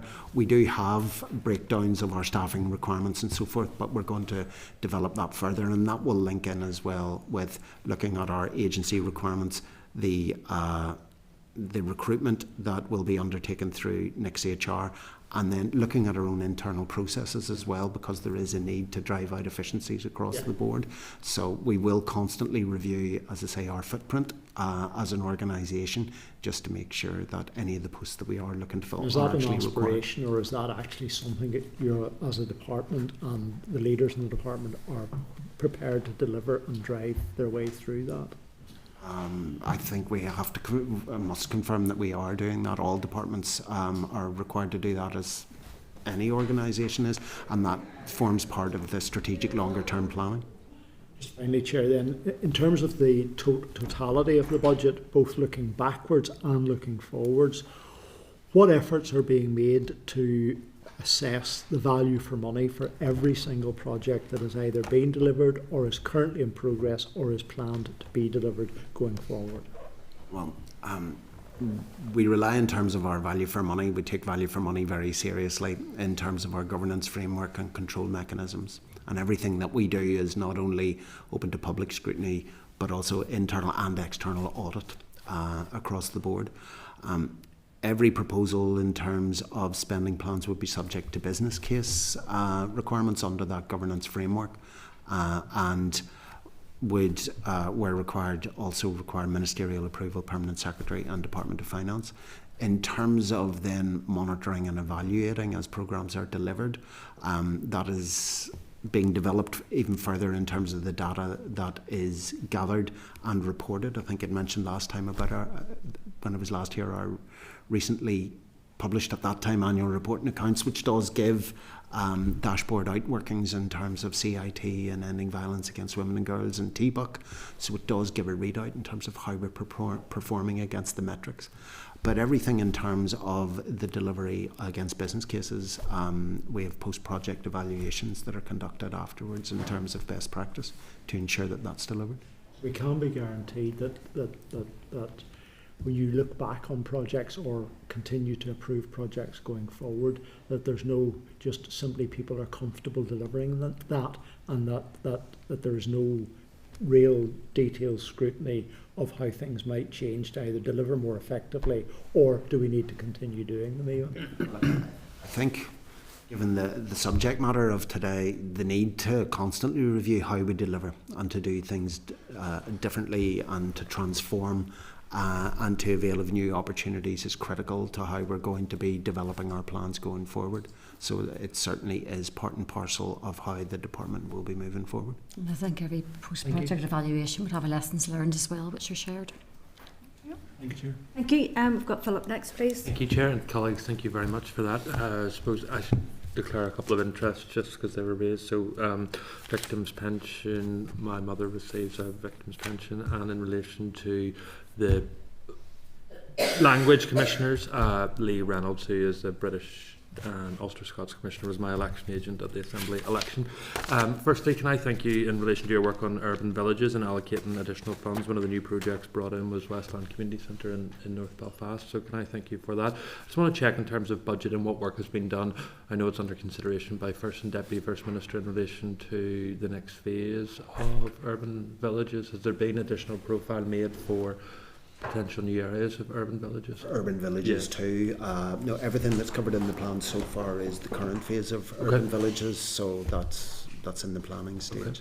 And then secondly, what considerations have been given to increase budget demand for the mother and baby homes bill?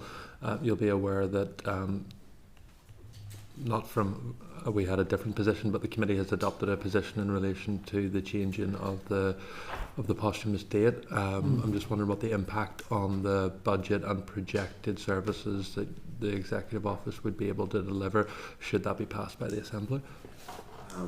In terms of our projections that were reflected, those additional posthumous back to 2020 or 1922, I think it was, those aren't reflected, those additional costs aren't reflected.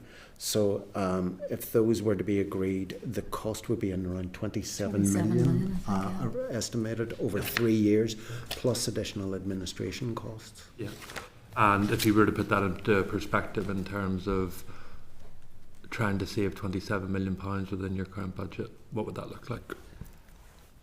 Wouldn't be possible, broadly speaking. Given that we have non-earmarked, which is our discretionary amount, you'd be looking to save 27 million out of 84 million, which would be a massive ask. The funding that comes, and I suppose it's the current position unfunded by Treasury, I suppose those discussions continue in terms of contributions that may or may not be forthcoming in terms of both mother and baby institutions and also victims' payments. Essentially, that is all earmarked funding, which is provided very separately. So all of that would be wrapped up within the earmarked allocations and managed accordingly. But it wouldn't be feasible is my immediate reaction. But of course, I couldn't possibly say that it would be subject to the decisions of ministers. But to find that amount of money out of that total pot would be a large ask. Not technically in the decision of ministers, because obviously ministers have brought forward the bill as drafted. So it's actually I'm thinking about the actions that would be required to make it affordable. It would be the responsibility of the Assembly when making decisions that they're cognizant of the fact that you as the financial advisor have stated that it would currently be unaffordable at the proposals that this committee has put forward, and I think that's just important. Within our non-earmarked resources available. I think that's a pretty powerful testimony and should be listened to by all members of this committee and of the House. Thank you. Go ahead, Timothy. Thanks very much. Thanks very much for the presentation. Very in depth, and it answered a lot of the queries essentially that I had that come in. I just want to put you over again. You had talked about surrendering money for the greater good. Could you give us some figures again? Because you had talked about initial figure, then you had talked about a 4 million figure, and then after looking again, you get another 2 million of efficiencies that have been made. Am I right in saying that? I think primarily the savings that have been offered up have primarily been as a result of the reduced requirements on the earmarked side of the house. So there's a small amount of 770,000 that comes net from the non-earmarked area. So the majority is with regard to the allocations for both the mother and baby institutions work in terms of truth recovery and the fact that there's been slippage in terms of the legislation, and then secondly the reassessment of the profile need by Victims Payment Board in terms of Victims Payment Scheme. What's that entire figure that's been handed back? I think it's through stage 1 December monitoring we gave up 51.3 from earmarked and 0.77 for non-earmarked. So that came to 52 million. Through stage 2 December monitoring we gave up a further 4 million for victims, and then last week we gave up another 2 million for victims, so the total is 58 million. Your share of the breakdown of that regarding its whole for victims payments? Well, included within that was between truth recovery, earmarked pool, I should have said. Yeah. Of that amount, 27.3 million is truth recovery. And how did we get the projected figure so wrong that there's been so much money that we've been able to put back into the central pot? Essentially, it's been working with Victims Payment Board to focus on the projection of future requirements in terms of the cash need for payments under the Victims Payment Scheme. There's been, I suppose, a period over time where there has been information and data gathered in terms of what the actual outworkings are and the cash need to be able to make payments to victims, and that has changed over time. it's a demand-led and volatile area to try to forecast, and there's no two cases the same. So we have at the start of the year a need to be able to make sure that we have enough resources to be able to meet all the requirements that would be brought forward in terms of victims' payments and the determinations that would be made. During the period, experience has shown that the cash has reduced over time. Through the earlier stages of the scheme, if we look backwards to the early stages, the amounts of redress paid out were at a higher level, which I think would reflect the support and advice and assistance that was given to the larger areas of detriment. So the larger payments appear over time to have been paid out in the earlier stages. And what Victims Payments Board are finding with increased scrutiny and data available, that the average settlements in cash terms have reduced over time. So that has meant that in terms of reducing the overall forecast need for the remainder of the year. Could that be a theme that's rolled forward into the coming years, or is it tailored off as we progress? I'd refer to my earlier comment that it may be, but it's very difficult in that scheme to work with averages, because at the end of the day we need to make sure that we can meet the statutory entitlements of whatever claimants are out there in terms of what claims are in the system, or indeed what claims may not even have been made as yet. And I'd encourage anybody out there that has a claim to bring forward that they do so before the scheme would be closed to applicants later on in the year. It shows that the baseline figure projected that's put into the budget might not always reflect the actual figure that's needed. So when we're talking about removing the posthumous date, the additional 27 million that would be needed, that's a ballpark figure which could well not be excessive of what's actually needed, because it's guesswork essentially at this time. Yes, there's essentially responsibility. It would depend on an awful lot of moving parts. I think probably if you look at the earmarked pool of funding, and that means that my comments earlier on would refer purely to the non-earmarked, as I stressed. To find it within our non-earmarked area, we couldn't. Within the overall earmarked pool, is it affordable? That would very much depend on the requirements of the other recipients of the Victims Payment Scheme, for example. And if that is at a high level, then it wouldn't be affordable, and if it was at a lower level it may be affordable, but it wouldn't be possible certainly for me to sit here and give a definitive answer as to whether it was or not. Yeah, the 9 million received from the Home Office for refugee and asylum seeker funding, is that on top of what the Executive Office spent through various interventions? Because I think was it something like 5 point something million? The 9 million, we are responsible for delivery at a local level in terms of UK government schemes. So the 9 million is the money coming in. 4 million goes to other departments, and then we spend the remainder in terms of delivery of those schemes. So run that past me again. We have earmarked 5 point something million for the Executive Office, or the Executive. There's 9 million has come in. Homes for Ukraine and so forth, the areas that we are responsible for. So that's the money that remains within the Executive Office for the schemes that we administer on behalf of the Home Office, etc. And that wouldn't be included in our future year bids, because it's money that comes from Home Office. And the 9 million that comes in is earmarked for X, Y and Z, these different projects. Yeah. Next one I want to cover with you is the End in Violence Against Women and Girls. And it's a flagship policy, but throughout the document you provided to us, and indeed with your presentation, some of it seems to be earmarked, some of it seems to be not, and it seems to fluctuate each year. Would that be fair to say? There's a certain amount within the baseline. There's £1.4 million within the baseline, which was the allocation in the early stages that was really for the establishment of ending violence against women and girls, and would have been focused on, I suppose, the work within the department. In terms of the delivery of the strategy, once it was in place, any of the allocations that have tended to be made to the department have tended to be on an earmarked basis, but that's not unusual in terms of how the Executive has been allocating the funding in relation to Programme for Government priorities.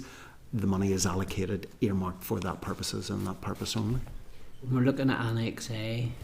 We have 5.7 million for 26-27, 5.8 for 27-28, 5.8 for 28-29, with an additional 975,000 for local councils. That's obviously the feedback that has been put into the pot of in the multi-year budget. This is what we want to allocate to it. Would that be earmarked funding? Well, we applied for non-earmarked funding, so these are our bids. What I have to go on at the moment is the proposals from the Finance Minister. It's not yet an agreed budget, but those are the figures that have been published. And that has come back as earmarked. So the proposal is to allocate it on an earmarked basis in relation to ending violence against women and girls. When we make bids to DOF, we often get a general allocation, which means we can use it, prioritise it ourselves. When the bids for EVOG and Good Relations, etc., they've come back and they've been earmarked, so we can only use them for ending violence against women and girls or Good Relations, depending on which one it was. Well, if the budget was agreed, the multi-year budget was agreed, essentially that looks in that figure. And that's all classed as earmarked going forward. In a normal year, we can't talk about the draft budget yet because it hasn't been agreed, but typically if we get money that's earmarked for ending violence against women and girls, we have to spend it on ending violence against women and girls. We can't, if there's an underspend, it can't be reallocated elsewhere. It has to be spent on that project. It's earmarked specifically. Ronan said that figure that's essentially been an estimate that's been put forward for ending violence against women and girls. So the 5.7, 5.8, 5.8. It was non-earmarked, but it has come back as earmarked. So if that was agreed, that would be a stable baseline essentially every year of a commitment that's what we're going to spend on ending violence against women and girls. Yep. Fair enough comment. And then communities in transition, the same applies to it in Annex A, page 204. So 26-27, 1.5 million. And then there's a massive jump in 27-28 and 28-29 up to 4.5 million. So one of my concerns with communities in transition has been, when does a community become transitioned? Mm-hmm. And since 2018 we've focused on the same areas, and there's been no new applications. You know, if you're pumping millions into the same areas and showing no fruit, no progress, no development, you know, you can't keep throwing good money after bad. And my concern is that when we look at this, 26-27, 1.5 million, and then you're jumping up to 4.5 million, are we going to continue this? So that would be 10 years into the programme. So 2018, my understanding is, this commenced. 10 years later, we're talking about 4.5 million allocating, earmarked, if this was accepted in Annex A. Are they in the same areas? Are they new areas? What does that look like?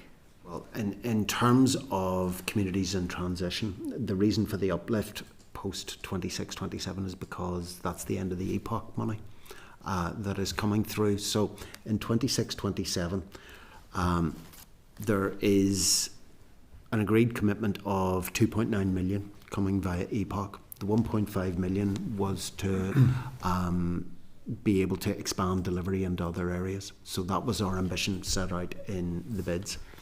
Beyond that point, we have put in a marker bid for essentially the equivalent. The EPOC money stops, but we believe there's more work to be done in those areas and other areas. But CIT officials are working to embed the work within CIT into other areas, both within the department and, for example, Department of Health, to be able to take that forward, to see what that will look like and to shape proposals after March 27. But those wouldn't be in place just yet, but that's the direction of travel.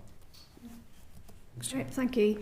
I'm conscious that we only have 5 in the room, and I'm just going to jump forward. Sorry, thank you very much. We've got about 2 minutes while Philip's still in the room, and I want to get to move on. So thank you very much for your presentation, and thank you for taking our questions. Thank you.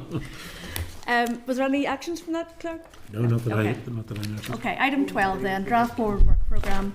So I'm going to ask the Assistant Clerk to talk to any changes, please. Thank you. Thank you, Chair. So it's just a reminder for next week that we've 2 introductory briefings from the Commissioner for Victims and Survivors and the new Chief Scientific and Technology Advisor, and then there'll be the 2 rescheduled briefings with RAISE, one on reconciliation and then the updated paper on legacy in the Republic of Ireland. Okay, thank you. I'm conscious of this Office of AI, and I'm just wondering, is that something that we need to...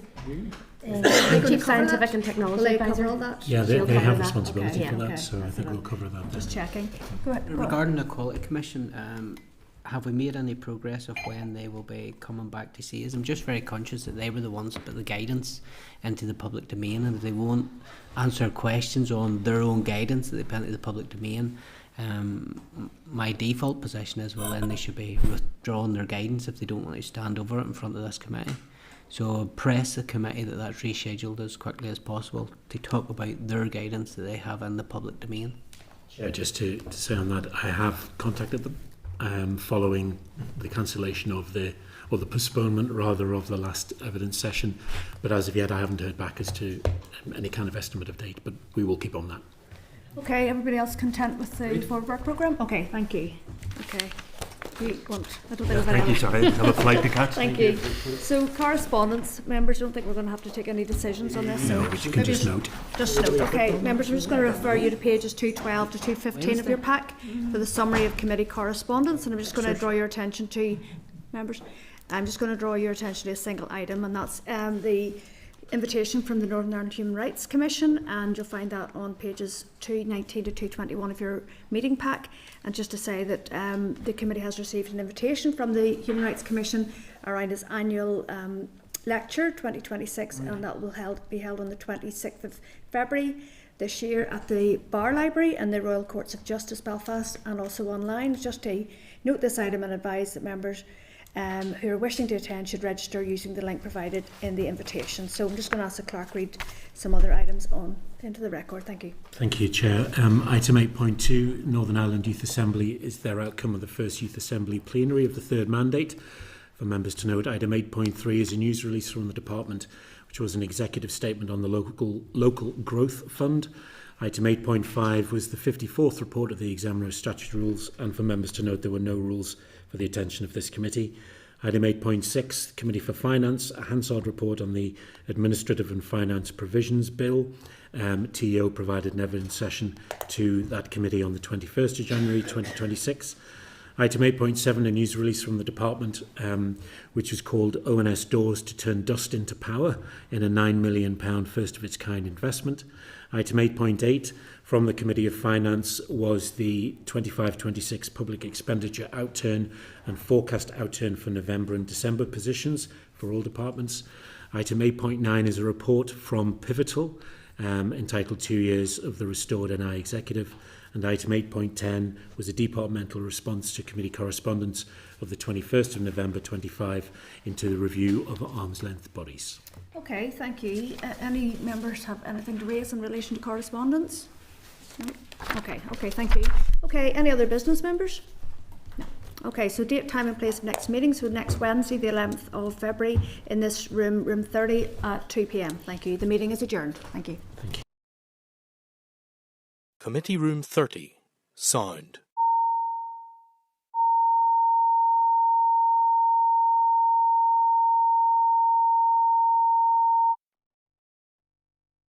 Committee Room 30, signed.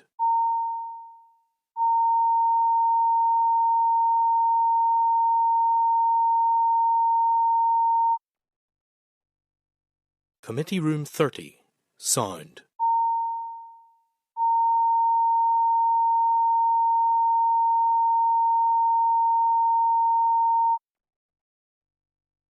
Committee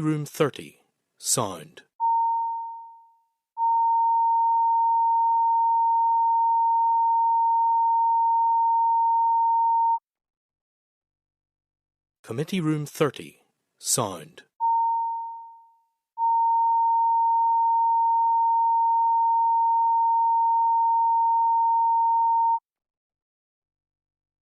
Committee Room 30, signed. Committee Room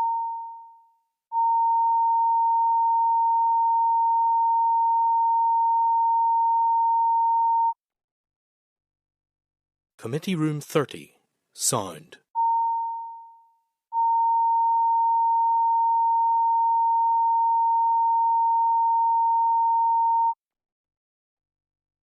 Committee Room 30, signed.